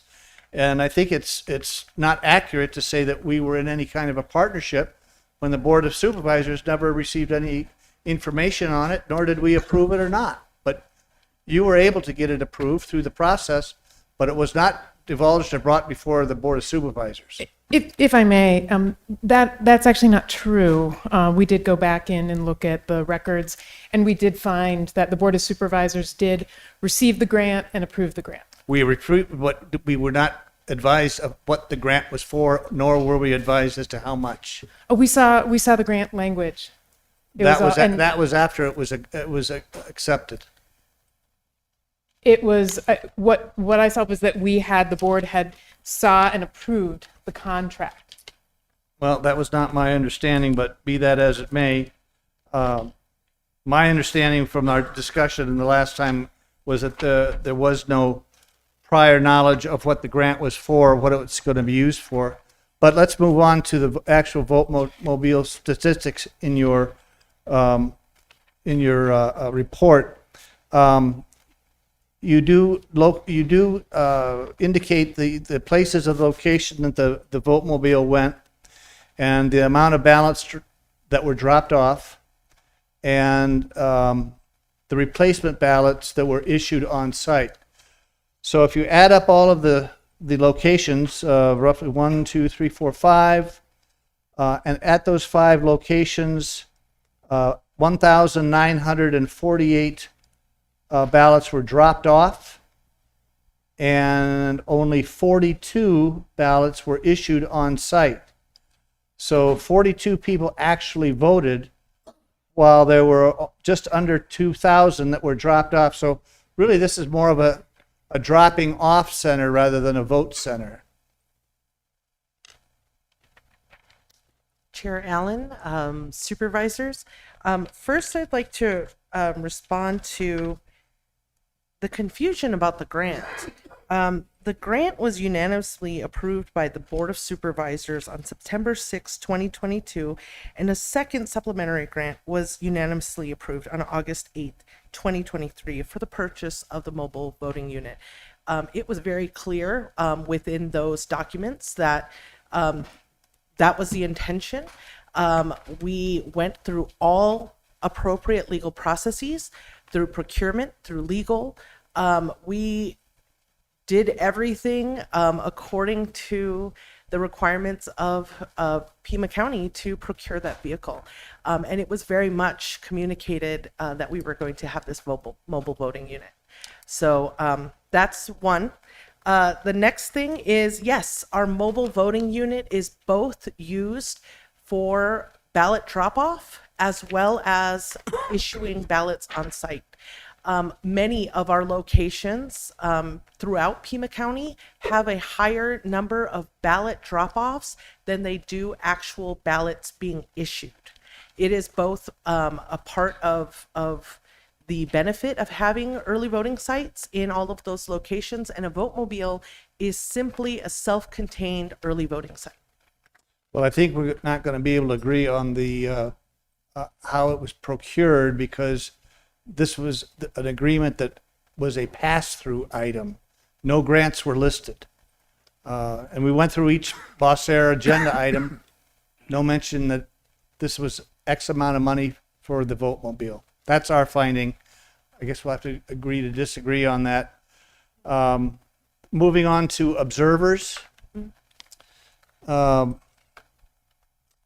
We have number of observers at 1, 2, 3, 4, 5 locations, including the vote-mobile, the Recorder's Country Club office, Processing Center, the Country Club office, the main office, the Ward 2 office. Number of observers are listed at each one. respectively, 2, 1, 3, 3, 2. Are these, for instance, Recorder's Country Club office ballot processing center number of observers, 2? Is that per day, for the whole month, since the voting is open for a month? What's the breakdown on that? And on the vote mobile, it only was available at a much more limited time frame, and it shows 2 observers. Is that also 2 per day or per week? Or what are the numbers of observers represent as far as participation? Chair Allen, Board of Supervisors, that number indicates the number of observers that we had during the duration of that election. Duration. What do you mean duration? The whole time there were 2 each day, or There would have been, and I would have to pull up their logs, but there were several observers who came, I believe, multiple days in a row. were there 2 observers there every day during that process? No. How many were there during the process? We don't, other than the information that's listed here, we're not breaking down that information because it is not required for us to have observers in order to complete our functions. So there very well could have been no observers. Yes. Their observers are not required for us to complete any of our statutory functions whatsoever. It is simply for their personal enjoyment. Under your title of challenges and resolutions under available voting options, are you open to placing ballot drop boxes, perhaps in Pima County libraries during their hours of operation? Chair Allen, Board of Supervisors, I am currently in communication with Pima County Libraries about the placement of additional ballot drop boxes. We are talking about installing them so that they're available 24/7 during the early voting time frame. Are libraries under consideration Yes. throughout Pima County?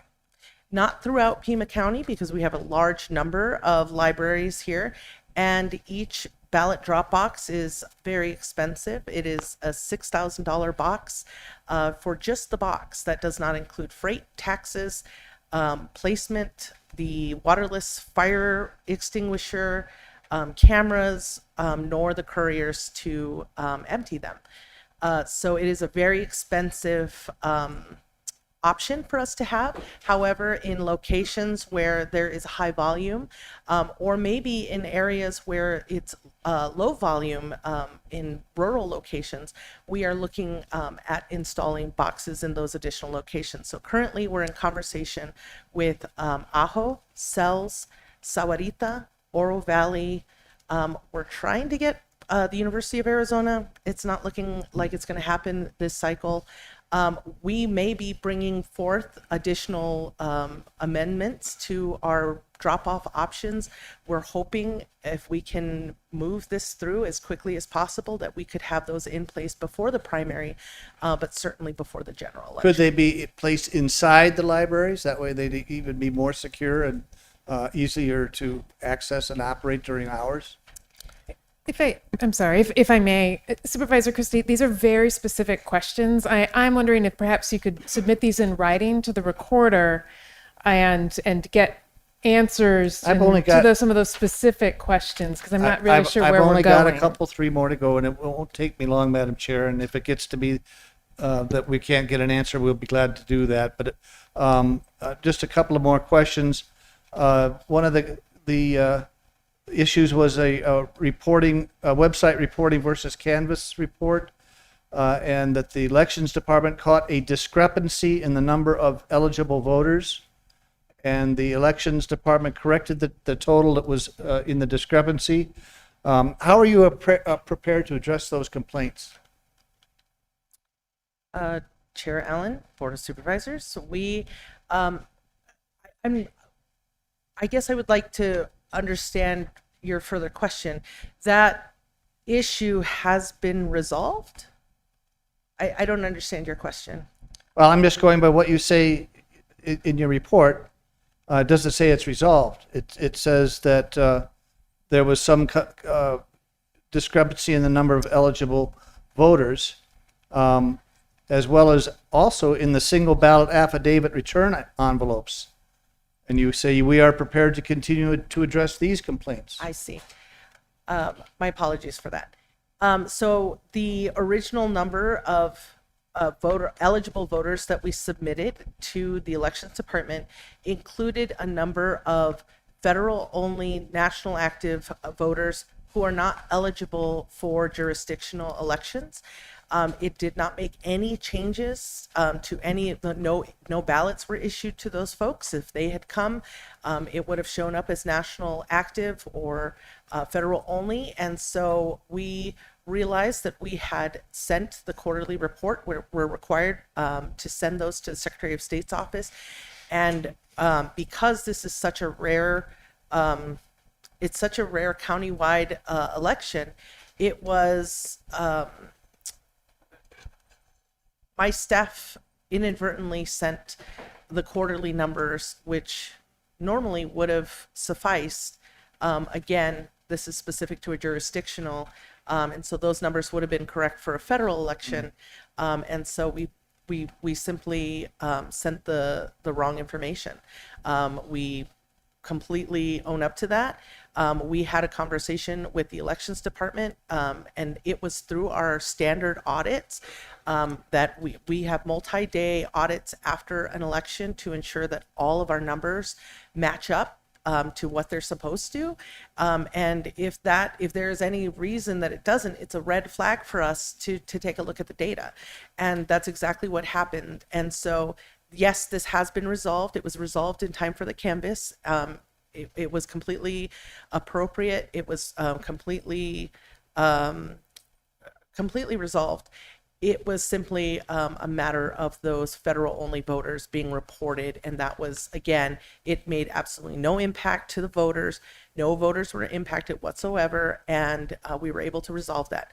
The other situation that we had was a difference in reporting for, it was the paper receipts for ballot turnovers. And so a paper receipt is issued after when we wheel over the signature verified ballots over to the elections department. We have a physical piece of paper that my staff sign and her staff signs, and they are then uploaded into our online website for public viewing. It is very specific that those reports are available and they are viewable to the public for transparency purposes, but they are not official. They are not the official results of anything. That is simply to show the number. There's a high interest in turnout, and that's what we use them for. Those individual receipts are individually scanned and uploaded, and sometimes they're uploaded within batches at a time, and every once in a while there might not be one. And through our audits, again, standard automatic thing that we do after every election, we make sure that we have all receipts, all T's crossed, all I's dotted, and we were able to scan that last receipt, and that was never an issue. It was resolved throughout the audit process. We did get a legal challenge, but I will say I can't say too much about that legal challenge, but it was in connection with the proposition of the sale of software or something of that sort. Well, thank you for that. And my final question, Madam Chair, is I'd just like to point out that in your locations for the ballot drop-offs and future initiatives, we don't see any action in that regard in Vail, Green Valley, the Tanque Verde Valley, or really on the southeast side. And I'm hoping that that's going to be taken into consideration. We will have an early voting location in Sahuarita. It's not a vote mobile. We are actually we're going to be there for multiple days within that region. And so that has been a conversation that I think there's a overall struggle. Anything we can do in our district office to assist in your finessing that ability to get locations, of course, were available. But I appreciate the fact that you're looking into that and trying to be as accommodating as possible. It means a lot to the folks out there, as you can imagine. With that, thank you, Madam Chair. And thank you, Madam Recorder. And did you want to say something else? Yes, can I just, Madam Chair, speak to the observers? So throughout the course of the election, the parties will provide observers. They will send observers to observe whatever processes we may be doing at the time. So we have our early ballot processing, and we have our tabulation processing throughout the election, and then, of course, Election Day. There is not always an observer assigned to the early ballot processing. It really depends on the staffing of the parties and who they can find to do it. So for me, if I were speaking, if you asked me the same question, I do not keep track of how many observers are there per day. We do know who's there. Normally, there is someone in a tabulation room. There's always someone in a tabulation room, and we try to ensure that they do have enough people to do that. But on a daily basis, we may not see someone in every area where we're processing ballots. So just wanted to clarify that. Thank you. I will just say thank you both for being here. Thank you for your transparency. Right. Both reports, I think, were a reflection of having strong internal controls and demonstrating that internal controls work. That's why you have them. You've reported them, and I appreciate your sort of prompt response as items are identified, things to fix and improve. And so I really appreciate the work and the accountability that I think is exemplified from both of your offices. And knowing that it has been a whirlwind of nonstop elections. So given all of that, much appreciation for all that you and your teams do. Thank you. Okay, we are, I was asked if we could approve quickly an item that is connected to the audit. So that is item 32, and then I promise we will get back to call to the public, and then just the roadmap of where we go from call to the public. We are going to move from call to the public to item, which item is it? Addendum item number 3, which is the board oversight and potential responses concerning the office of the sheriff, because I know that there are people here interested in that item as well. So going to the item that needed to be approved in conjunction with the audit, it is item number 32. Charlie. 2? Item 32. I will move to approve the item. Second. Seconded by Supervisor Hines. Any discussion? Supervisor Hines? No, I was just continue to. All right. Well, I just have to note that I will support the approval of this because it is contingent. It is connected to the audit, but I found it a little bit appalling. This is a state statute that I would define as sort of the white fragility state statute because it says, certifying that Pima County won't require an employee to engage in training, orientation, or therapy that presents any form of blame or judgment based on race, ethnicity, or sex, and further won't use public monies for training, orientation, or therapy that prevents any form of blame of judgment based on race, ethnicity, or sex. Because this is a state statute, we need to be in conformance. We are required, essentially, we have to approve this, but the absurdity of this law is even more evident today. In a state that is facing a financial crisis, families that can't afford day-to-day expenses, and a federal government whose policies not only punish working people, but want to make people of color, women, and queer people literally and figuratively disappear. So it is with great objection that I am forced to approve this state requirement. And this is 32, Yuri. This is item 32. Thank you. So, All those in favor, say aye. Aye. Opposed? Opposed. Item passes 4-1. No one said it had to be approved unanimously. All right. Now we will move back to call to the public. We have, and thank you for your patience, everyone, our next three speakers is just simply Regis. Then we have Lori Moore and Bruce Wheeler. As a reminder, 3 minutes to each of you.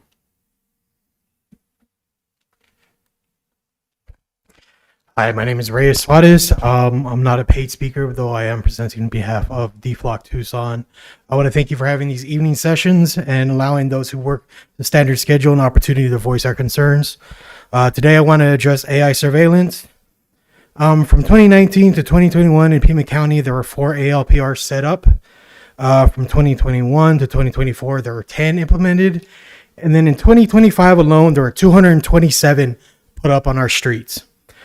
By January of this year, there were 60 put up. By that trend, there could be over 300 placed just this year, almost doubling that total amount. According to the Institute of Justice Peace, there have been at least 14 incidents nationwide in which officers misuse access to these cameras for personal reasons, such as stalking former romantic partners, spouses, and even strangers that just caught their eye. Most of these cases were only brought forward when the victims themselves discovered that their license plates were searched by auditing the site haveibeenflocked.com. The same institute believes that due to a lack of sufficient auditing process, these incidents are likely to be much more prevalent due to this technology being so new and the general public not even knowing how to look it up themselves. We have allowed a system where law enforcement decides unilaterally on the powers they are allowed to wield with next to no transparency and no oversight. TPD and the Sheriff's Department claim this data isn't being shared with ICE, but Oro Valley has access to this data and is working with ICE. They even purchased 4 flock drones through the Homeland Security Stone Garden funding. You can't guarantee this data is not helping ICE round up our neighbors. The Fourth Amendment was clear that there were supposed to be protections blocking from unreasonable searches and seizures. All this data can be accessed without warrant, and it's much more than a lack of expectation of privacy. That's reserved for a static camera in a single location or perspective. These AI cameras are always watching and from inconceivable amounts of angles and locations. It's more in effect to a GPS location feed, which is barred from retrieval without warrants or consent. And with only a limited period of time, these are constantly going, and I don't believe the 30-day limit exists. If you aren't willing to remove these cameras, we at the very least need to give the public a chance to express our concerns in a town hall setting. This board lost a lot of respect with the data center vote and recent knowledge of discretions from the sheriff. This could be a step in the right direction. Thank you. Our next speaker is Lori Moore. I think we should order pizza. My name is Laurie Moore, District 1. I'm very grateful that we still say the Pledge of Allegiance before these meetings. To the Democrats on this board, I'm questioning your understanding of the word sovereign and your belief that the United States is a sovereign nation. Observations that I have made at these meetings make me question your loyalty to this nation and the U.S. citizens of Pima County. Mexico, for example, has flooded this country with drugs and human trafficking, yet there is a flag of Mexico hanging in the foyer, and no other foreign countries are so represented. In addition, the Democrats on this board have aided and abetted hundreds of thousands of illegal aliens to enter the United States, violating the law that says people fleeing for persecution must stay in the first landmass of safe harbor. It does not mean traveling across 2 oceans and 2 continents to get here. We also know that the liberals are fond of a saying, there are no illegals on stolen land, as if that slogan is going to halt ICE deportations. Your actions prove to me that the Democrats on this board believe that statement is to be true in word and deed. By funding the open border invasion in an attempt to rig elections and inject socialism and communism into this country, your actions do not reflect any desire to protect and defend the sovereignty of the United States. This is a violation of your oath of office and a violation to your commitment to uphold the U.S. Constitution and the laws of Arizona. You need to resign. Thank you for your attention to this matter. I also have a question regarding the recorder's appearance tonight. She said that IDs are checked, voter IDs, but I think there are many forms of ID, and I just want to make sure that they're clarifying the IDs prove citizenship to vote. That's my question. Thank you. Our next speaker is Bruce Wheeler, and then following Bruce Wheeler, our next three speakers and final speakers will be Paula Cortez, Reed Sperling, and JP Salvatierra in that order. Mr. Wheeler. Wow. Well, good evening, members. Ever since candidates have run for public office, many have lied, cheated, and even stolen their way into office. In fact, a good number of present-day office holders across our land fall into these examples of untruthfulness and treachery. I would like to address your possible decision on whether to remove the elected sheriff from office. It is troubling to think that 3 elected individuals can unelect, remove from office someone else elected and voted into office by thousands of voters as well. I believe that if you judge to remove Sheriff Nanos from office, you would be acting against the will of the people, voters that voted for him. At its core, such action would be undemocratic, I believe. To be clear, I publicly endorsed Sheriff Nanos' opponent, Mark Napier. I was at the time a Democratic legislator. Mark is a Republican. And my God, how times have changed. So I am not an apologist nor a supporter of Sheriff Nanos. You face a wide slipstream of an issue, far more important at play here. It is about the democratic process and the vote of the people.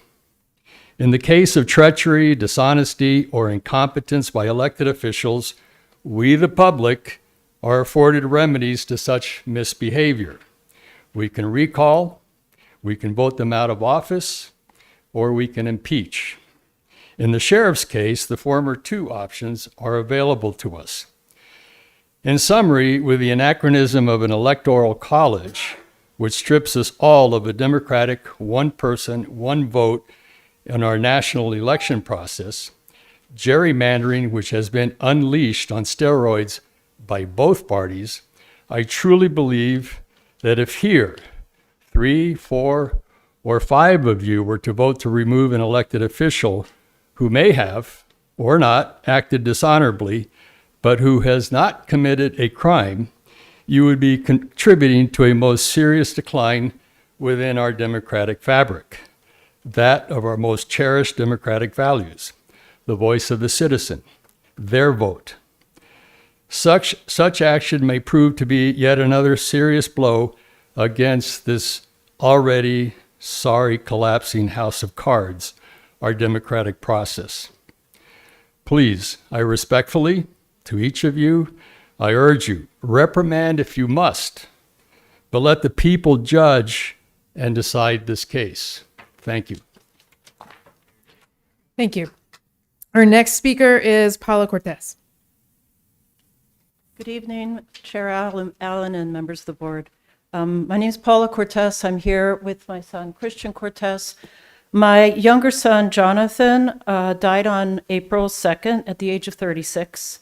16 days earlier than that, he had been released to the care of Pima County Adult Probation from Pima County Jail, where he had served a 90-day sentence for drug use.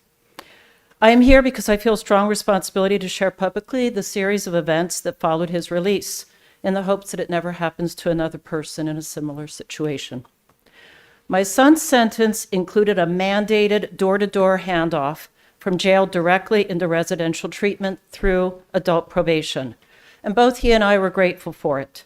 During his 90 days of abstinence, My son had regained clarity, physical strength, and hope for a sober future. He was eager to comply with probation. Tragically, the door-to-door handoff never occurred. In the morning of his release, instead of taking him directly to a residential program, his probation officer gave him a list of phone numbers, asked me if I would take him into my home, and told him to notify her when he found placement for himself. Nonetheless, he remained motivated and compliant, but abandoned. Then, a mere 5 days after leaving jail, Jonathan admitted to using both alcohol and drugs. The speed of relapse should surprise no one. What followed was an unsupported race to get him into a facility before the relapse spiraled farther. Communication from probation remained vague despite repeated requests for guidance, and meanwhile, my son became too sick to search for help himself. By the time I located a facility in Tucson that had a bed, he was already critically ill. He was transferred to Tucson Medical Center and died less than 24 hours later. The medical examiner confirmed that his death was caused by stroke linked to his recent drug use.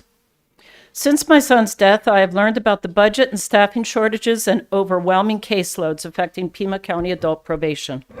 Overburdened officers lack the time to properly coordinate treatment placement. I cannot know what the outcome would have been if the court-ordered transfer directly into treatment had happened. But I do know that in its absence, my son went from sober, hopeful, and compliant on March 15th to terminally ill on April 1st. I feel a duty to bring to your attention how shortages in funding are leading to dangerous gaps for people at extremely high risk of relapse, recidivism, homelessness, and even death immediately after release from jail. The individuals, their families, and our entire community are bearing the consequences. Thank you for your time. Thank you. I'm sorry for your loss. Our next speaker is Reed Sperling.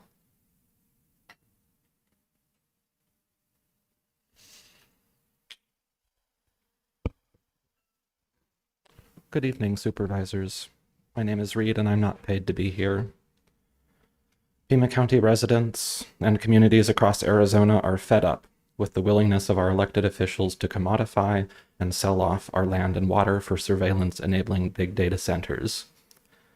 In the middle of rapidly worsening drought and the rise in heat deaths that you acknowledged today, data centers are now the main driver of a boom in the fossil fuel industry, causing these problems for Pima County families in the first place.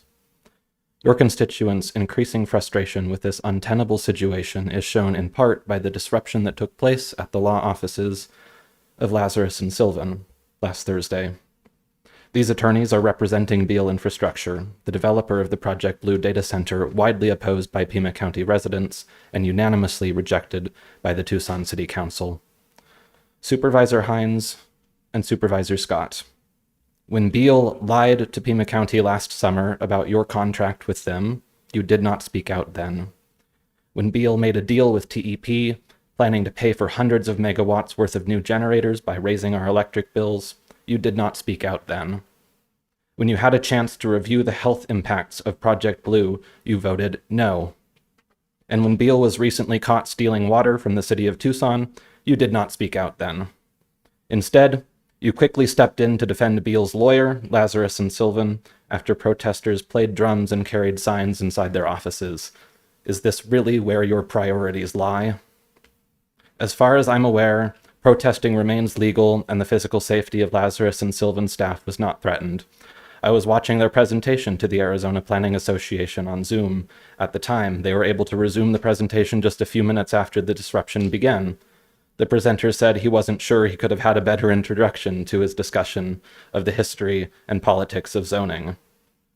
When politicians hand away their power to private industry behind closed doors, protests must remain focused on those in power by shifting that focus to private industry. This protest was civil disobedience in the proudest sense of the term, drawing attention to the representatives of wealthy developers who prefer to operate without accountability and who see Pima County as their personal monopoly board. Supervisor Hines and Supervisor Scott, you have no standing to dictate the behavior of your constituents, especially if they choose to protest a law firm that you appear to have close relationships with. I asked you this time last time I was here, and I am increasingly worried about what a truthful answer might tell us. Who do you work for?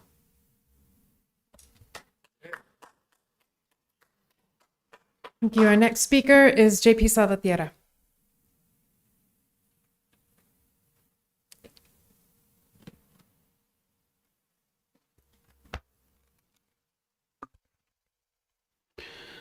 Madam Chair, Supervisors, I'm here to identify 2026 RTA Next non-existent canvas. In my last meeting before you, I mentioned that no effort was made to review, critique, or prudently address the RTA Next Props 418, 419 and pose any effort to effect procedural canvas scrutiny. The Pima County Election Commission was not prompted to appear before the board to ascertain any action as prescribed by law regarding the duty taken to verify that the accuracy and logic, along with all requisite functions, were completed, along with any unusual potential errors of omissions, commissions, or unexpected flaws in vote tabulation that occurred for your clarification and corrective measure taken. In fact, the agenda item for an election canvas presentation was moved ahead by a full week. Then, no prescribed discussion to effect your prudent oversight was made before a motion to close, move to accept with a second and a single member vote received by the clerk, 73 seconds. This was essentially the same effort and effect as moving an item to be reviewed at a later time because intentionality prevailed to forego the prudent following of procedure to demand a presentation by the Election Commission. Was something ominously remiss in the previous warning that you received from Mr. John Brakey, who made a call to the audience clarification? Ignorance of the law regarding your collective fiduciary duty to the prudent and faithful service to the public has been seriously breached. Was another politically motivated objective a possible rationale for the blatant misconduct? The act of voting is private. The adherence to the protection and preserving of undiminished tabulation of that vote is a pure and sacrosanct act. I pray that you don't perform any other politically motivated actions against Sheriff Nanos, as the true culprit in this is the HR over 10 years that never did anything to verify or create rescission of that contract agreement. Thank you. Thank you. There are no other speakers. I am now closing call to the public. And would any board members like to do any of the following? Request staff to follow up on any matter from call to the public, request that an item be placed on a future agenda, or respond to a criticism. No? Well, I have two kind of follow-ups. One is that I would like to understand the use of flock cameras within the county. I had been told that we don't have them, but would love to know whether we do or don't, and to what extent. And then second, I would like to know if there's more that we can learn about what happened to the young man, and what happened with adult probation, and why that handoff did not happen in the way that it was supposed to. Thank you. All right, we are now going to move to, and we're going to kind of take two items. We're going to kind of look at the same time. Item number 25 from the regular agenda, that is the carry over or continued unfinished business item, the report from Sheriff Nanos, and addendum item number 3, which is the board oversight and potential responses concerning the office of the sheriff. Madam Chair, Supervisor Christie. I move that the Pima County Board of Supervisors declare the office of Pima County Sheriff as vacant and begin the process to replace the current sheriff immediately.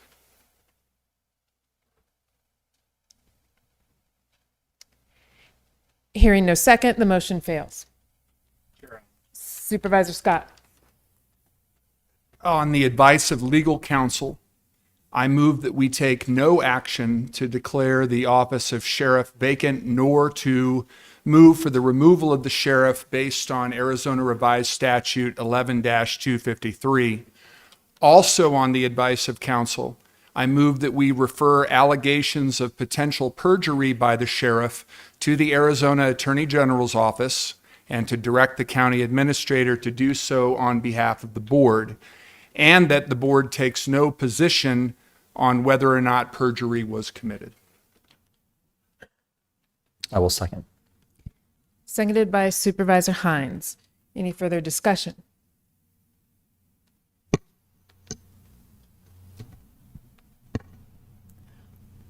All those in favor? Aye. Opposed? Abstain? Item passes with four votes with one abstention. Chair Allen, Supervisor Scott. since we're also considering item number 25, I think that the motion that we just approved unanimously with one abstention speaks for itself. But my chief concern with what's been going on within the sheriff's department is that our elected sheriff has taken no discernible efforts to repair relationships and trust within our largest department. I think the most telling example of that was the unanimous vote of the Pima County Deputies Organization declaring no confidence in his leadership. Yes, there were over 60 members of that organization who abstained, but nobody voted that they had confidence in the sheriff's leadership, and well over 250 of the members of the organization voted no confidence. That's very telling with regard to climate and feelings about the stewardship of the department by its frontline employees. Just as telling are the emails and letters board offices have received from current and former Pima County Sheriff's Department employees who have expressed no faith or trust in the sheriff's leadership. They've offered very specific examples of pettiness, favoritism, rash decision-making. To be fair, we have also heard from a number of employees who've expressed their support for the sheriff. But there really is only one person in that department who can bring all those people together. And again, it's our largest department in terms of number of employees, and that's the leader. He needs to take not just the first step, but the second step, the third step, the fourth step, the fifth step to try and bring up the level of climate within that department. You have to first admit the obvious, that there is a real crisis of confidence within the department in his leadership. Then you have to reach out both publicly and privately to both individuals and groups within the department, seeking their input and offering to engage in honest dialogue. Third, you need to offer, after those communicative efforts, you need to bring forth a plan to rebuild rapport, relationships, and trust, and ask to be held accountable for its success. Based on the advice of legal counsel, I believe, and obviously the majority of the board agrees, that we have the right to remove the sheriff, declare the office vacant. He met his obligations under the statute. But I think it's important that we make the referral to the Attorney General's office that we did. And what is most important is that the sheriff take immediate action to repair the extraordinary climate of distrust and lack of faith in his leadership. Thank you, Chair Allen. Thank you, Supervisor Scott. Supervisor Kano. Thank you, Chair Allen. I want to acknowledge that for many people in our community, this discussion has been deeply personal and deeply concerning. I understand the genuine care that people have for the integrity of leadership within our Sheriff's Department and for the future of public safety throughout our county. And I also understand how difficult it can be to see your values reflected in a sheriff that you disagree with. I know this because I lived through it. When SB 1070 was signed into law in 2010, I was a college student in Maricopa County during the height of Sheriff Joe Arpaio's power. Just blocks from my dorm room, I watched families and immigrants living in fear, and most importantly, I watched neighbors lose faith in what public safety was supposed to mean. What I learned during that time is that the Maricopa County Board of Supervisors was not the ultimate decider of whether Sheriff Arpaio stayed in office or not. The people were, and the people acted through the democratic process by recalling Sheriff Arpaio. I use this example because it's relevant to the conversation we are having tonight. In Arizona, county sheriffs are elected directly by the people every 4 years. They are not hired by a board of supervisors, and they cannot be removed by the board in the way a city manager can appoint or dismiss a city police chief. However, over the last month, this board exercised a narrowly defined oversight tool in statute to ask questions of the sheriff. Responses were submitted, those responses were reviewed, and our legal counsel has informed us regarding the limits of this board's authority to proceed with any further action. Moving forward, what this Board of Supervisors can do is continue to listen to the concerns of residents, taxpayers, and people across this county who want a safe place to live and who want integrity and accountability from our public institutions.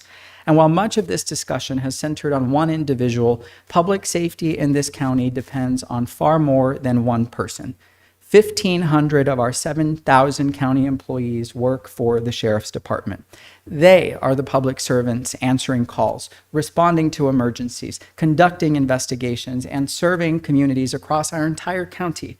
And this is where the board can and will continue to focus, ensuring that those public safety systems remain strong, stable, and responsive to the people we serve. The board took the concerns raised before our entire community seriously, and we use the remedies within our legal authority to seek answers from an independently elected county officer. This board will continue meeting its responsibility to the people of Pima County by investing in those 1,500 men and women in the Sheriff's Department who keep this community safe every single day. That is our constitutional responsibility, and it is our obligation to the public. And that is the work that this board will continue focusing on moving forward. Thank you.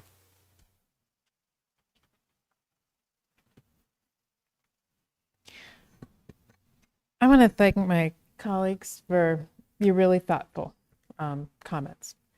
This has been a challenging conversation.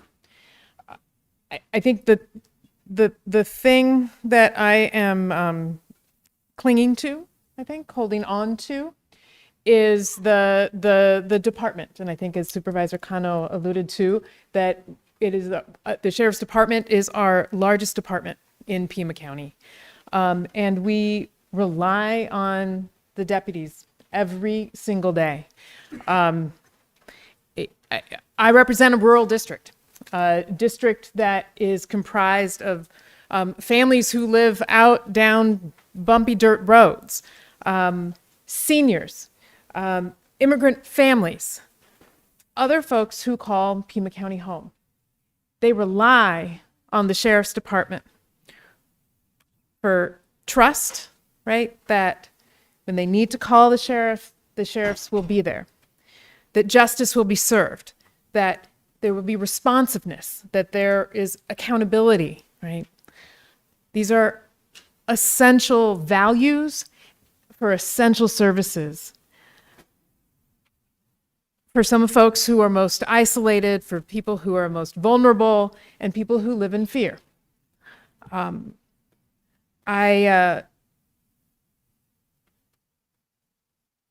want to thank the department for stepping up. I imagine that this has been an incredibly difficult process and will still continue to be a difficult process. Leadership is so incredibly important, and leadership from our sheriff is so incredibly important. And I hope that what we see in the path ahead is true leadership that looks out for the interests of the full team, that looks out for the interests of all Pima County residents, and reinstates the trust that is needed in our community, in our sheriff's department. I'll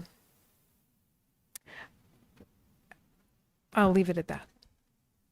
But thank you all for engaging in this conversation and bringing it to the fore.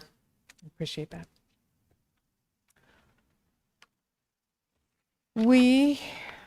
There's nothing else. We are moving on.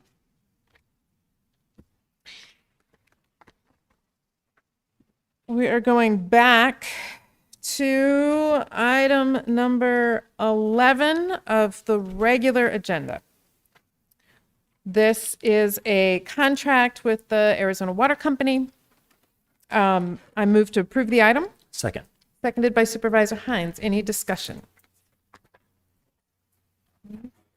I will just quickly thank, because this is the contract with the Arizona Water Company for the operation of the Ajo DWID, the Water Improvement District. So we are in the process of selling the DWID. First, we took on the operations of it, selling it. It has taken a lot of work to get here to this point. The DWID has been managed by volunteers in the community for many years, and they are ready to pass it on. I just wanted to thank the lawyers for negotiating this with the Arizona Water Company and getting us to this point and moving us along, and also the county administration.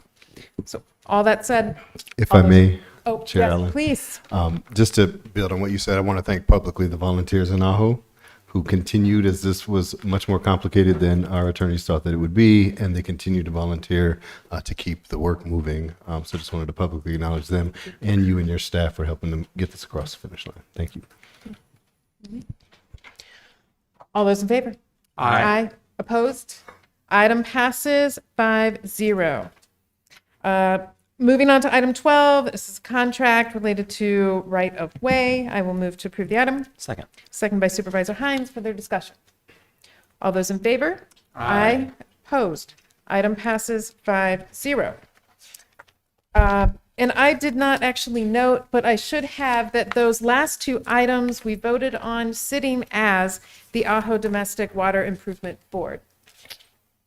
Learning things. Now we will be sitting as the Library District Board. What number is this, Madam Chair? 13. Item number 13. This is a contract with off-duty management.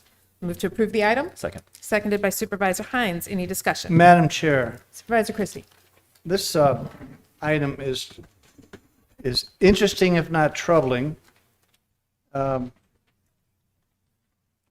Since September of 22nd, out of the sole source procurement process, the procurement director approved an award of $250,000 back in 2022. By the same process, they extended it, and then in 23 they exceeded the amount another $192,000. On June of 23rd, through the same procurement process, they awarded another $250,000. In June of 24, they awarded another $250,000, and then in April of 25, under the procurement process, they added an additional award of $250,000. So now the entire award has been well over $1 million, and it's to provide security guards that are trained to address professionally and to protect libraries. They are to pay Tucson Police Department off-duty officers to guard and protect the libraries and the library staff, all owned by Pima County. The library is owned and run by Pima County. First of all, why are they using Tucson Police Department officers? Why aren't they using Pima County sheriffs? That's my first question. And second, we hear all of these issues with homelessness and crime and drug addiction and mental health, and we see all the numbers that our organizations, both in the city and the county, have gone out to do research on why there are these incidents of violence, why there are homeless camps, why there are people standing in the streets. Yet we have a very dire situation with our own county library system where they have to have protection to the tune of well over $1 million over 3 or 4 or 5 years to protect the public and staff from individuals, and I quote, "These security guards are trained to address these situations professionally, allowing library staff to focus on service delivery rather than enforcement." We have a safety problem in our libraries. We just spent another, I don't know how many millions to buy a beautiful old bank building to convert it to another library that's going to have more problems, just like the ones we're having now that are costing us $250,000 a year in protection. Yet I hear nothing in all of the reports from our homeless and substance abuse and mental illness experts. We've got a problem with the libraries and nobody's addressing it. And I'd like to know, A, why are we not addressing this and including this in the problem of homelessness and violence in our community, in our own libraries? And at very least, why aren't we using Pima County Sheriff's Department to protect our Pima County libraries with money? Chair Allen, Supervisor Christie, I'll give it a shot and then turn it to Deputy County Administrator Holmes would like to respond. First of all, not all of our libraries are in unincorporated Pima County. We do have libraries that are in the city of Tucson, and we work with we use the off-duty police officers in those locations. We also use, and I know we can get a more robust response to the various different individuals we use to protect the libraries. I mean, I guess I'm not clear in that we do have security issues at our libraries. We spend about $250,000 a year to address that issue so that people who want to come into our libraries do feel safe using those facilities. And so it varies by library, which different locations have different kinds of concerns. And Mr. Holmes, just one interjection. We can find this money to protect our libraries at $250,000 a year with Tucson off-duty police officers, even though the county owns and operates the libraries. That's one thing. But how come we're so short-handed and short-staffed on our city streets to protect us when we could find this money to protect our libraries? Nothing's being done to address the rest of the crime, but we are addressing it to address the libraries. Well, again, Chair Allen and Supervisor Christie, very similar to as you're sitting here tonight, we have VetSec that protect many of our buildings and secure buildings to make sure that not only our employees, but all of the public who come to any of our facilities feel safe and secure. We have a variety of options that we do that within those communities. How about the public waiting for bus drivers? How about the public going through intersections and seeing homeless people stand there begging for money? Where's the comparability on this? I'm not sure how we address that in a procurement contract with the libraries, but if there's a different information about what we're doing at the libraries, if there's anything else you'd like to add, or if we've responded simply to our need to provide security at public libraries. I will not, sorry, but it's my understanding that this comes as a result of the library conducting an extensive review of incidents at the libraries and looking at how many and what. And that is a report that I believe is available, that's out there, and that is sort of the basis, right? It's not that the issues are not known and that nobody's talking about. In fact, this item is a direct response of the library conducting an assessment of what has been happening. But I'm sorry, I interrupted DCA Holmes. Chair Allen, Administrator Lesher, and Supervisor Christie. Absolutely, these are libraries that are within the city of Tucson limits. We hire TPD officers within the city for the issues associated with some of the concerns that have been echoed by staff there. It's based upon a needs assessment. This is why it's coming to you, and we bring it forward as a procurement process. But I can't answer TPD's other shortages. At this point, these are off duty, so they're not being pulled from their current duties. These are off duty of people that are being assigned after their general work hours. Madam Chair, just as a point of reference, I do see Pima County Sheriff deputies standing in front of Walmart as protection. So I don't think the jurisdictional thing is as important as the fact that the libraries are the same thing to Pima County as the deputies are to Pima County. They're Pima County. That's an aside, who we pay. The issue I'm trying to address is we have a problem of safety in the libraries. And yes, we may be addressing it with money, but why can't that same amount of money be directed to address the overall crime problem we have? It doesn't seem like any of the discussion is including the incidents that we have at libraries. And you talk to library staff and you talk to constituents going to libraries, they're terrified, even with the protection. That's all I'm going to say. It just seems very odd and weird that we put the libraries in a special place and the rest of the citizenry has to suffer from bad situations with criminals. Thank you. The item was seconded by Supervisor Hines, I believe. All those in favor? Aye. Opposed? Item passes 5-0. Now we are returning to sit as the Board of Supervisors. We are going to go through a few hearings. So item number 14 is a hearing for a fireworks permit for Mountain View High School. Is there anyone present who wishes to speak to the item?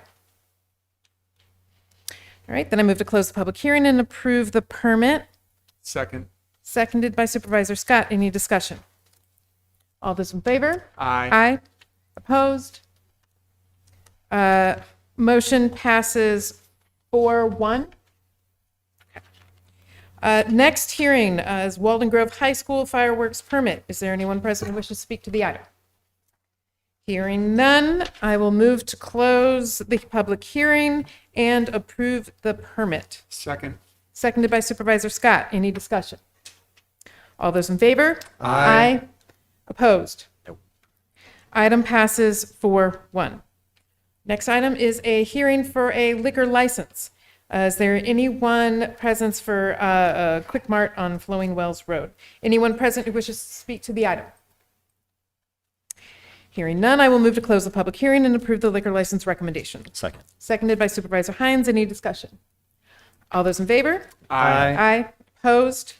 Item passes 5-0. Next, we will move to hearing item number 17. This is a building code text amendment for the building and construction codes updates. Chair Allen, I'll move the item. Uh, I'll move to close the public hearing and approve ordinance 2026-6. Second. Seconded by Supervisor Hines. Discussion. Madam Chair. Oh, go ahead, Supervisor. I would just like to point out from the Southern Arizona Home Builders Association, Madam Chair, I know you were the recipient of both of these letters and they were spread through email to the board. The president and CEO of the Southern Arizona Home Builders made two distinct comments about this particular item. And one states that the Southern Arizona Home Builders have concerns about the compliance costs of the new code at a time when affordability challenges are already significant. They are willing to work with the county to address any unintended consequences to mitigate cost impacts while achieving goals of energy efficiency. In his next letter, he states very directly that compliance of this item before us will result in between 1,500 and 2,600 additional construction costs. Oro Valley estimated that the cost could run as high as $6,000 to $9,000 per home. It's these kinds of regulations that are making our housing situation unaffordable and are causing the housing crisis that we're enduring. So I will be voting against this ordinance amendment. Supervisor Scott. Chair Allen, to follow up on Supervisor Christie's comments, I appreciated the opportunity to talk with Mr. Godlewski from the Southern Arizona Home Builders Association about the concerns of his members, and want to also thank Mr. DeBonis for the conversation that we had prior to the study session about this item. I appreciated hearing not only how the county and the city of Tucson work collaboratively on these codes, but also the dialogue that occurs between officials within our department with the representatives from the towns as well, Marana, Sabarita, and Oro Valley. And I know that Mr. DeBonis and Mr. Ice was also here, have had conversations with Mr. Godlewski and their leadership with Saba as to how our staff will work in collaboration with their membership to address some of their concerns. And I just wondered if I could ask Ms. Lesher, if I could ask Mr. DeBonis and or Mr. Ice if they could address how that would look operationally, that collaboration with Saba and its members. Chair Allen and Supervisor Scott, happy to, and I've had conversation with Mr. Godlewski as well. I think that the code committee, the joint code committee between the county and the city, was very conscious of this issue of cost and energy efficiency in our buildings, both residential and commercial. And so that committee has indicated that they will continue to hold dialogue around the implementation of these changes, right? So that they can hear input from our stakeholders and can evaluate whether any subsequent changes are necessary. In addition to that, there are a variety of forums that exist. And so county staff, including Mr. Ice, our building official and deputy director at Development Services, participates in the technical committee meetings of the Southern Arizona Home Builders Association. The county administrator and the deputy county administrators meet with executive leadership of the Southern Arizona Home Builders Association. There are a variety of official meetings. Mr. Ice meets with the building officials of the other jurisdictions on a regular basis. We have a stakeholder development industry stakeholder meeting that includes Saba and the Metropolitan Pima Alliance and other industry professionals that identifies issues and works to address them collaboratively. And so I have indicated to Mr. Godlewski that we will continue to use all those channels and any others that are helpful to go ahead and track the implementation of this. I will indicate, and in Ms. Lesher's memorandum from yesterday, it noted that there were a series of questions received from board offices, particularly around the commercial provisions and some of the sections that were not recommended for adoption, and an interest in evaluating whether or not those thresholds for applicability for commercial structures are appropriately sized. And so the recommendation in the county administrator's memorandum was to ask the board to direct staff to initiate additional discussions with the joint county and city building code committee, and to have some input from the Pima County Climate Action Executive Team as it relates to that matter on the commercial provision. So long way of saying that there's a number of forums, as we discussed, Supervisor Scott, where this dialogue can continue, and we've got a long and productive relationship with the home builders and the development industry of understanding the impacts of things that are being proposed and adopted, and working to try and address those in a collaborative and comprehensive way. Thank you, Mr. DeBonis. And Chair Allen, just to follow up, I appreciated also, Mr. DeBonis, the conversation we had prior to the study session about the fact that the three towns, Marana, Oro Valley, Sahuarita, often want to assert their own concerns and their own needs, and that sometimes being engaged in decisions where the influence of the much larger city or county can have an effect on their focus on those needs and concerns within their jurisdictional boundaries.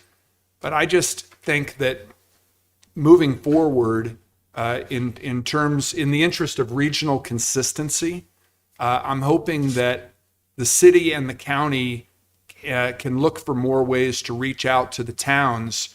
In two of those towns, we're going to be seeing a significant amount of growth. One of them might be more built out than the other two, but I just think in the interest of regional consistency, reaching out to the towns more, but not just the county, but also the city, I think is going to help. We're already working in partnership with regard to our needs to increase housing stock at the affordable workforce and market rate level. I think there ought to be more efforts for regional collaboration in these arenas as well.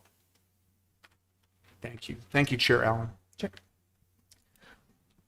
I wanted to thank the Tucson Pima Joint Code Committee and the Pima County Planning and Zoning Department and Development Services for their work to bring this before the board. Our office has paid close attention to the energy code as it's kind of moved along through the process. And I think in large part because one of the lessons that we learned in the last year was that there are very few ways that we as a county can have a direct impact on energy usage and emissions in the broader community. We have approved recently the Climate Action Plan for county operations that helps us reduce waste in our own systems and reducing cost and environmental impact, but impact outside of our own operations is really limited. So the building code, especially energy code, becomes a portion, right, which is the energy code is the portion that is in front of us today. It is the primary and best tool for us to be able to move the needle on reducing countywide energy use and emissions. So we have a few concerns, right? And we have brought this forward and discussed this with the Development Services and so two of them in particular. So one is that there were changes made that exempt buildings under 50,000 square feet from complying with additional energy efficiency credits and load management requirements. So if this standard was applied to the current building stock, that would mean that 80% of buildings would be exempted.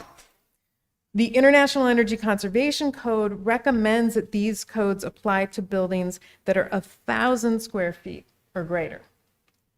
Our second concern is that there was the complete removal of sections related to on-site renewable energy installation, energy use monitoring, and automatic receptacle controls. So taking the climate crisis seriously means that we also have to take seriously opportunities like these that can have a real impact on how much energy is used in our buildings and the emissions that they produce. So to be clear, new standards, right? These standards will not apply to existing buildings. We're only talking about new construction.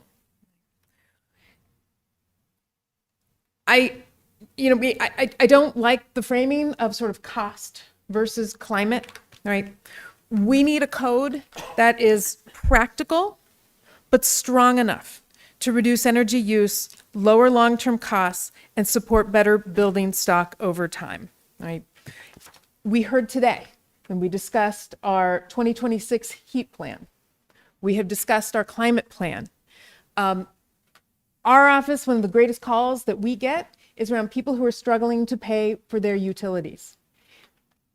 Putting attention now in energy code within our building codes will make a difference. I think it is better to be upfront in around energy efficiency and reducing energy use and reducing emissions so that people aren't bearing that cost down the road. The city of Tucson has already adopted the energy code before us today, but there is interest among some members of the council to address these same concerns that our office has shared. So I would like to do a friendly amendment to the motion, which is to approve the ordinance that we have before us today and request, as noted in the memo from the county administrator, for staff to reconvene the Tucson-Pima Joint Code Committee to address these two specific concerns and bring amendments, again, as was outlined in the county administrator's memo, bring amendments back before the Board of Supervisors within 120 days.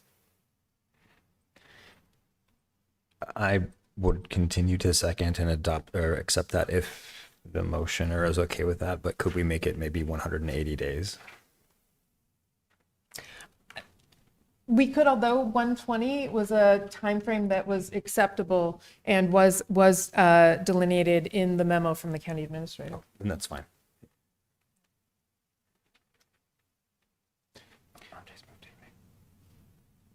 He did.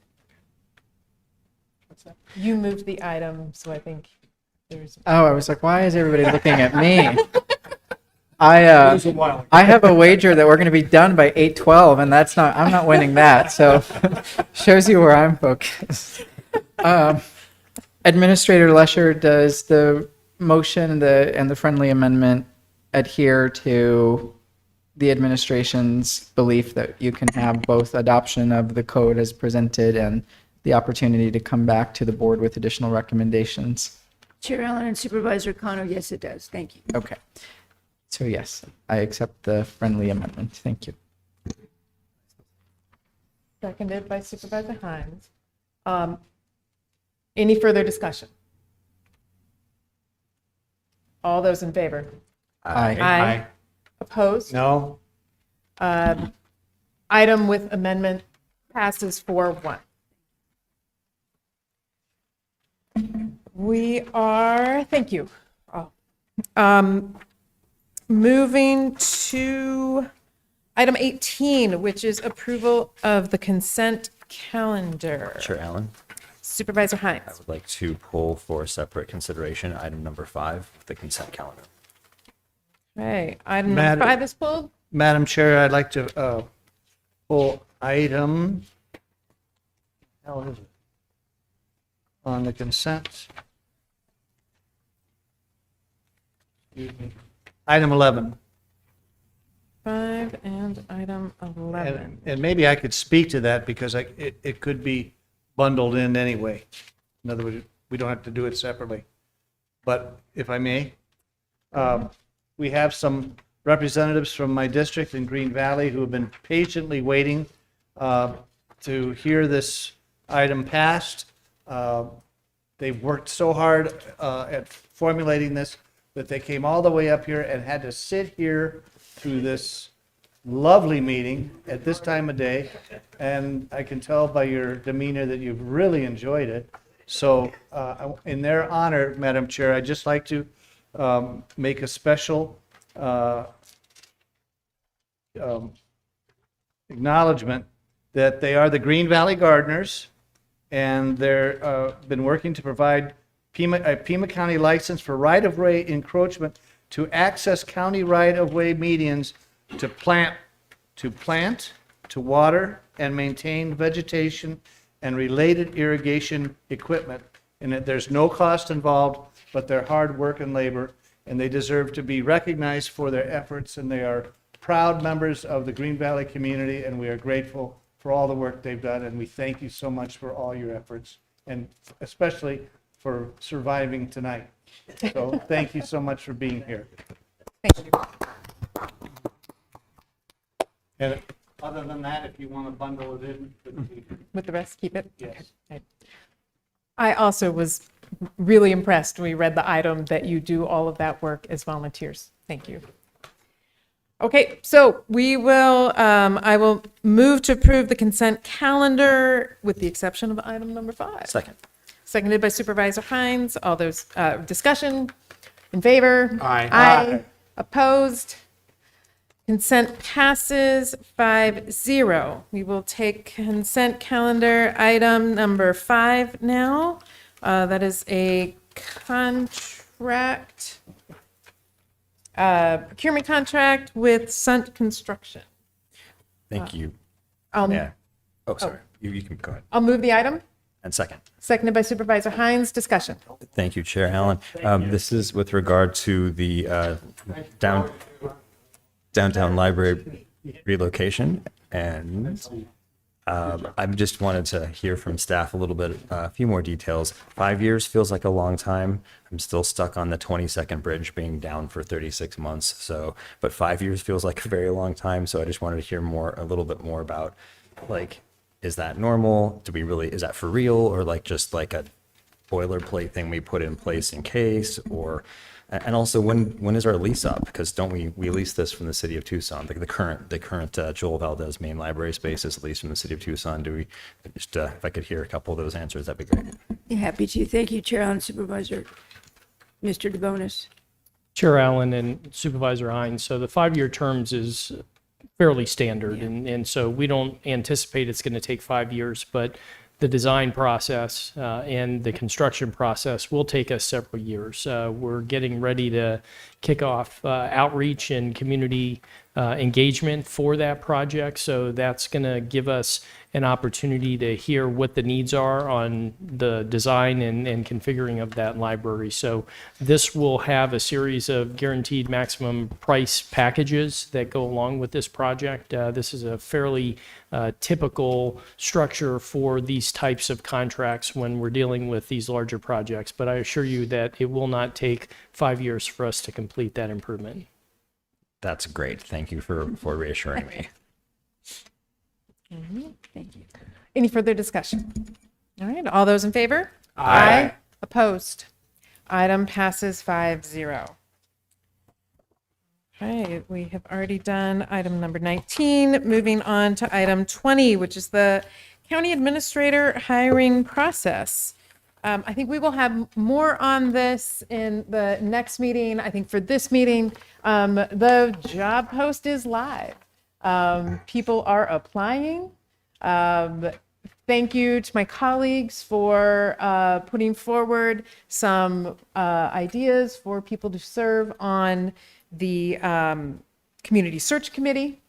The letters have gone out from the administrator's office inviting people to be part of that committee.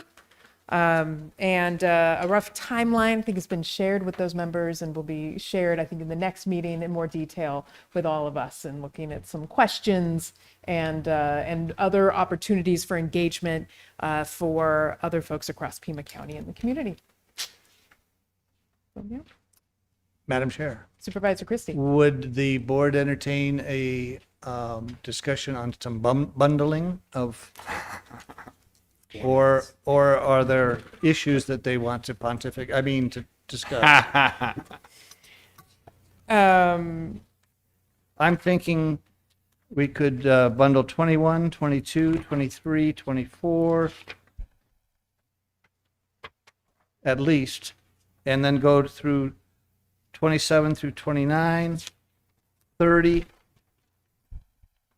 33, 34, 36. Maybe I'm getting lost. 37 and 38. Second. So we would be discussing 26, 35, and that's about it. We could still make comments on some of those in your, I your would- bundle. Sure, but I mean, when you want to go ahead and pontificate, I mean, make comments. All right, that was seconded, right, by Supervisor Kano. Discussion, Supervisor Scott. Chair Allen, given the hour and given the fact that I think all of us share the broad support across the county for Rio Nuevo, I was fine with item number 21, which was put forth by District 1, being part of that bundle. It's unfortunate that there have been members of the legislature who have referred to Rio Nuevo as an example of what they have called crony capitalism. Those of us in Pima County know that it's been a key to revitalization and investment in downtown and throughout the entire Rio Nuevo area. It may provide, if the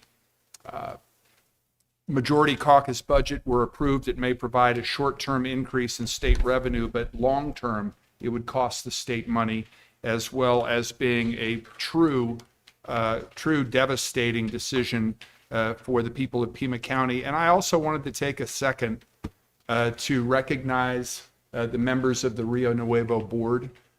Supervisor Christie was kind enough at our last meeting to honor the memory of Chris Schief, who died in a tragic accident a few weeks ago. Mr. Schief was the treasurer for the Rio Nuevo board. Their chair is Fletcher McCusker. Their vice chair is Edmund Marquez. Their secretariat, Tanya Villacana, Janie Cox, Mike Levin, Corky Poster, Richard Oseron, and Shariah Jimenez are their members. And I think the entire community is grateful to the service of the Rio Nuevo board and certainly hope the governor and the legislature make the right decision about continuing Rio Nuevo when a final budget is passed. Thank you, Chair Allen. And Madam Chair, I would just like to thank Supervisor Scott for making those comments, of which I wholeheartedly endorse. Thank you, sir.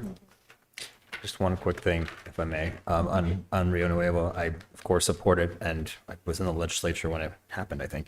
But instead of attacking it or diminishing it, I think we should look at expanding the area that where businesses and investments can occur, like farther down to 22nd, for example, and we should be looking at making it better, frankly, for the area, not trying to take it down.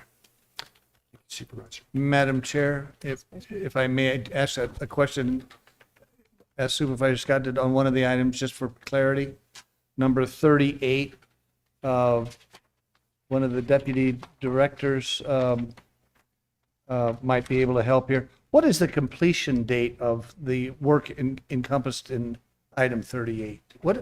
That's been going on forever. When are we going to see Mr. some? DeBonis, yeah.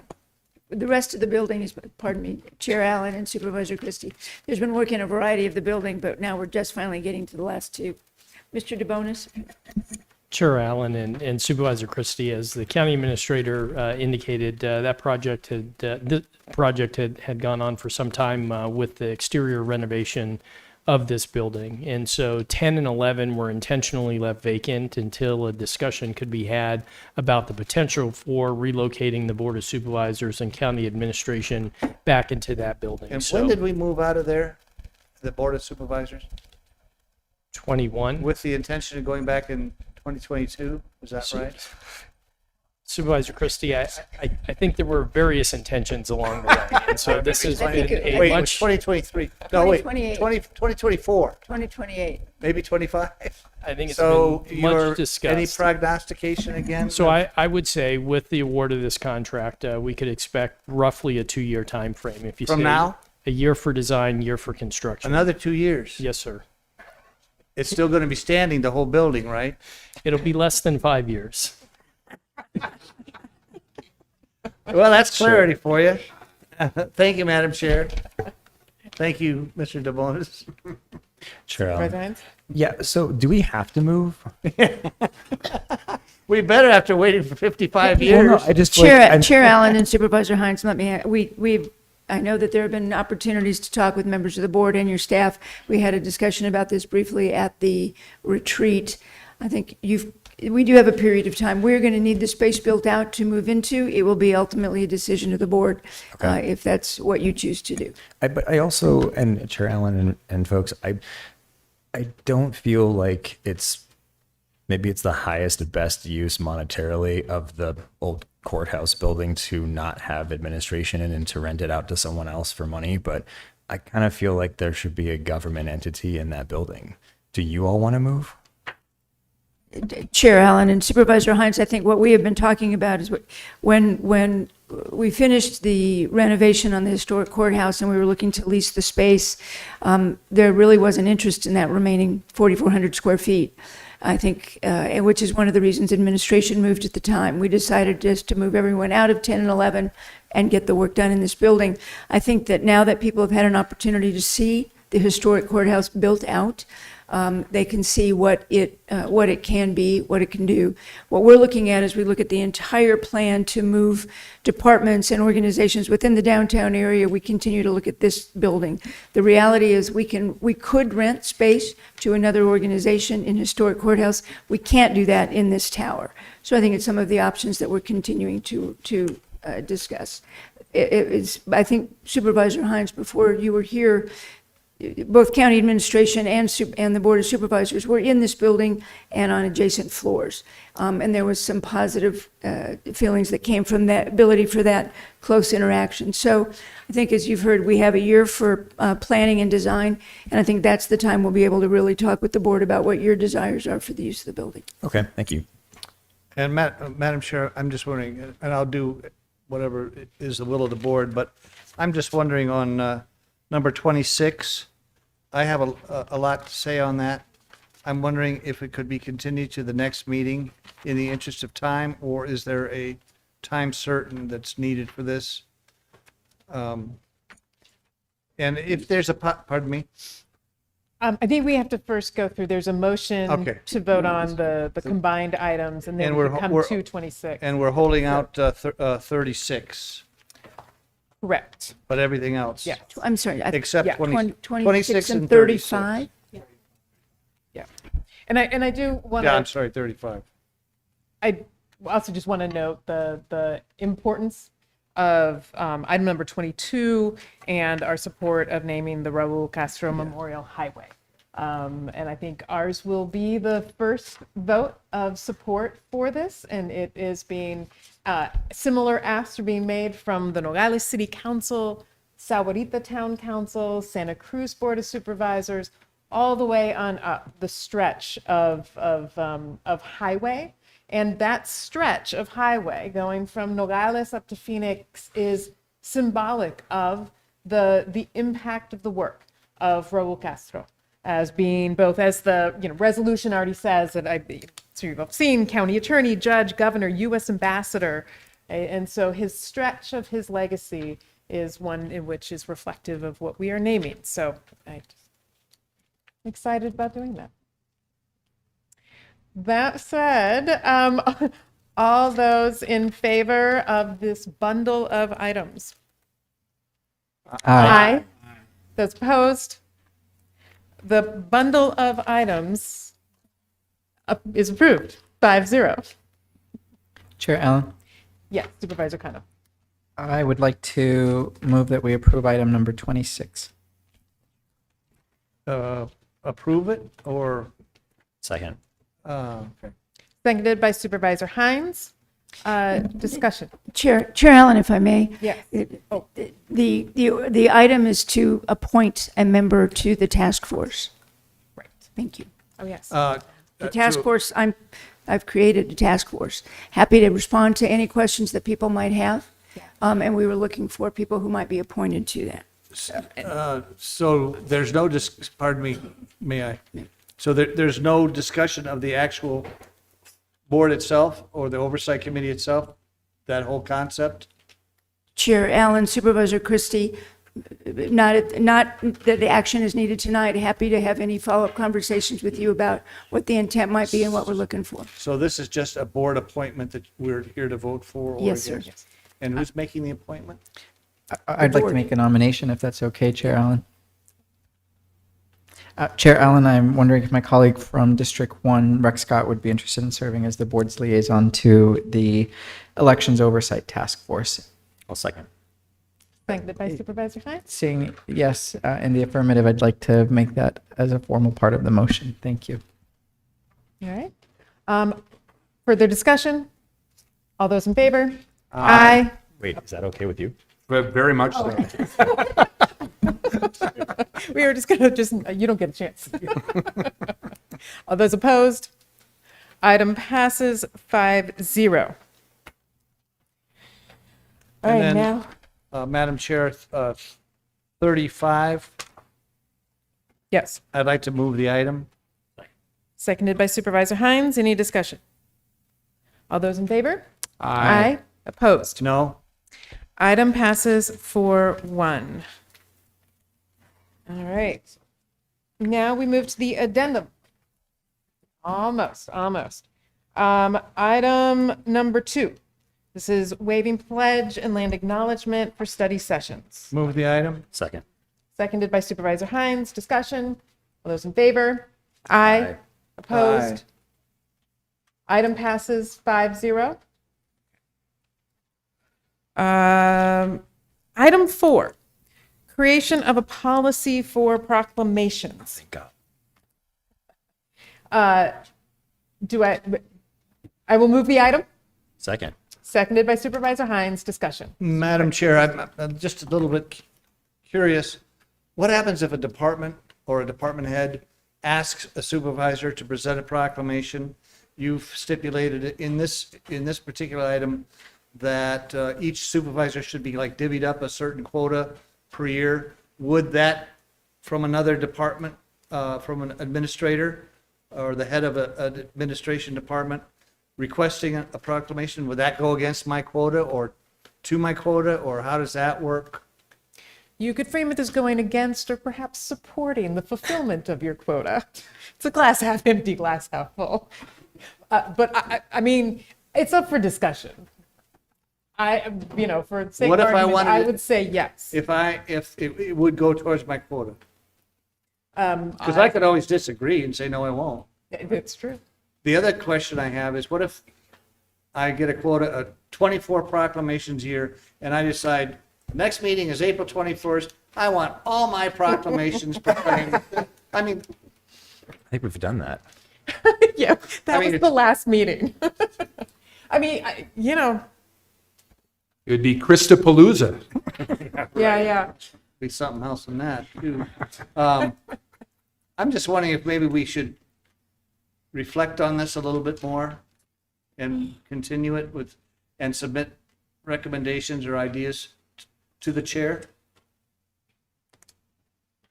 You do that, or if you have an amendment, just if I really don't at this time. I don't know how to control it. That's the thing. I love proclamations and I think they're important, but my God, they're getting out of hand. They really are. Is there, Chair Allen and staff, can we quantify the number of proclamations that are coming specifically from like a department and then use that information to inform our decision? I just don't know it off the top of my head. Nor do I. Okay. I mean, we Really? could, Come on. excuse me, Chair Allen and Supervisor Hines, we could go through and see what are coming from departments or, the corrections officers' day or health days that relate to those, and do that count for you and get an idea of where they're coming from or how that's occurring. That'd be good. And I wanted to understand, Chair Allen, as well, is this limiting the number of proclamations that would be presented at a board meeting? But any member of the board could provide for additional proclamations if you wanted the board to approve them and then present them maybe at at an event or at another activity. Is that? Yes, absolutely. This Well, does that makes not limit the sense. number of proclamations that could be put on consent and approved in consent and then would be delivered at community events. So it only relates to the proclamations that would be presented at the board meeting and acknowledging that they, and I think we all hear this, that it is important, right? What People if somebody appreciate doesn't it. want to use their 24 allocation and is there trading going on? We can bank them like sick You time. know, They're I'll take 6 of your proclamations if you forego 15 of yours, you know.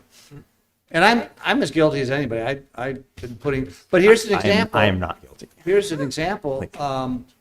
The Department of Health has asked us, our office, to present a proclamation honoring, I don't know it specifically, but something to the effect of Men's Health Week or Health Month. You know, how can I turn that down? I want everybody to be healthy, men too.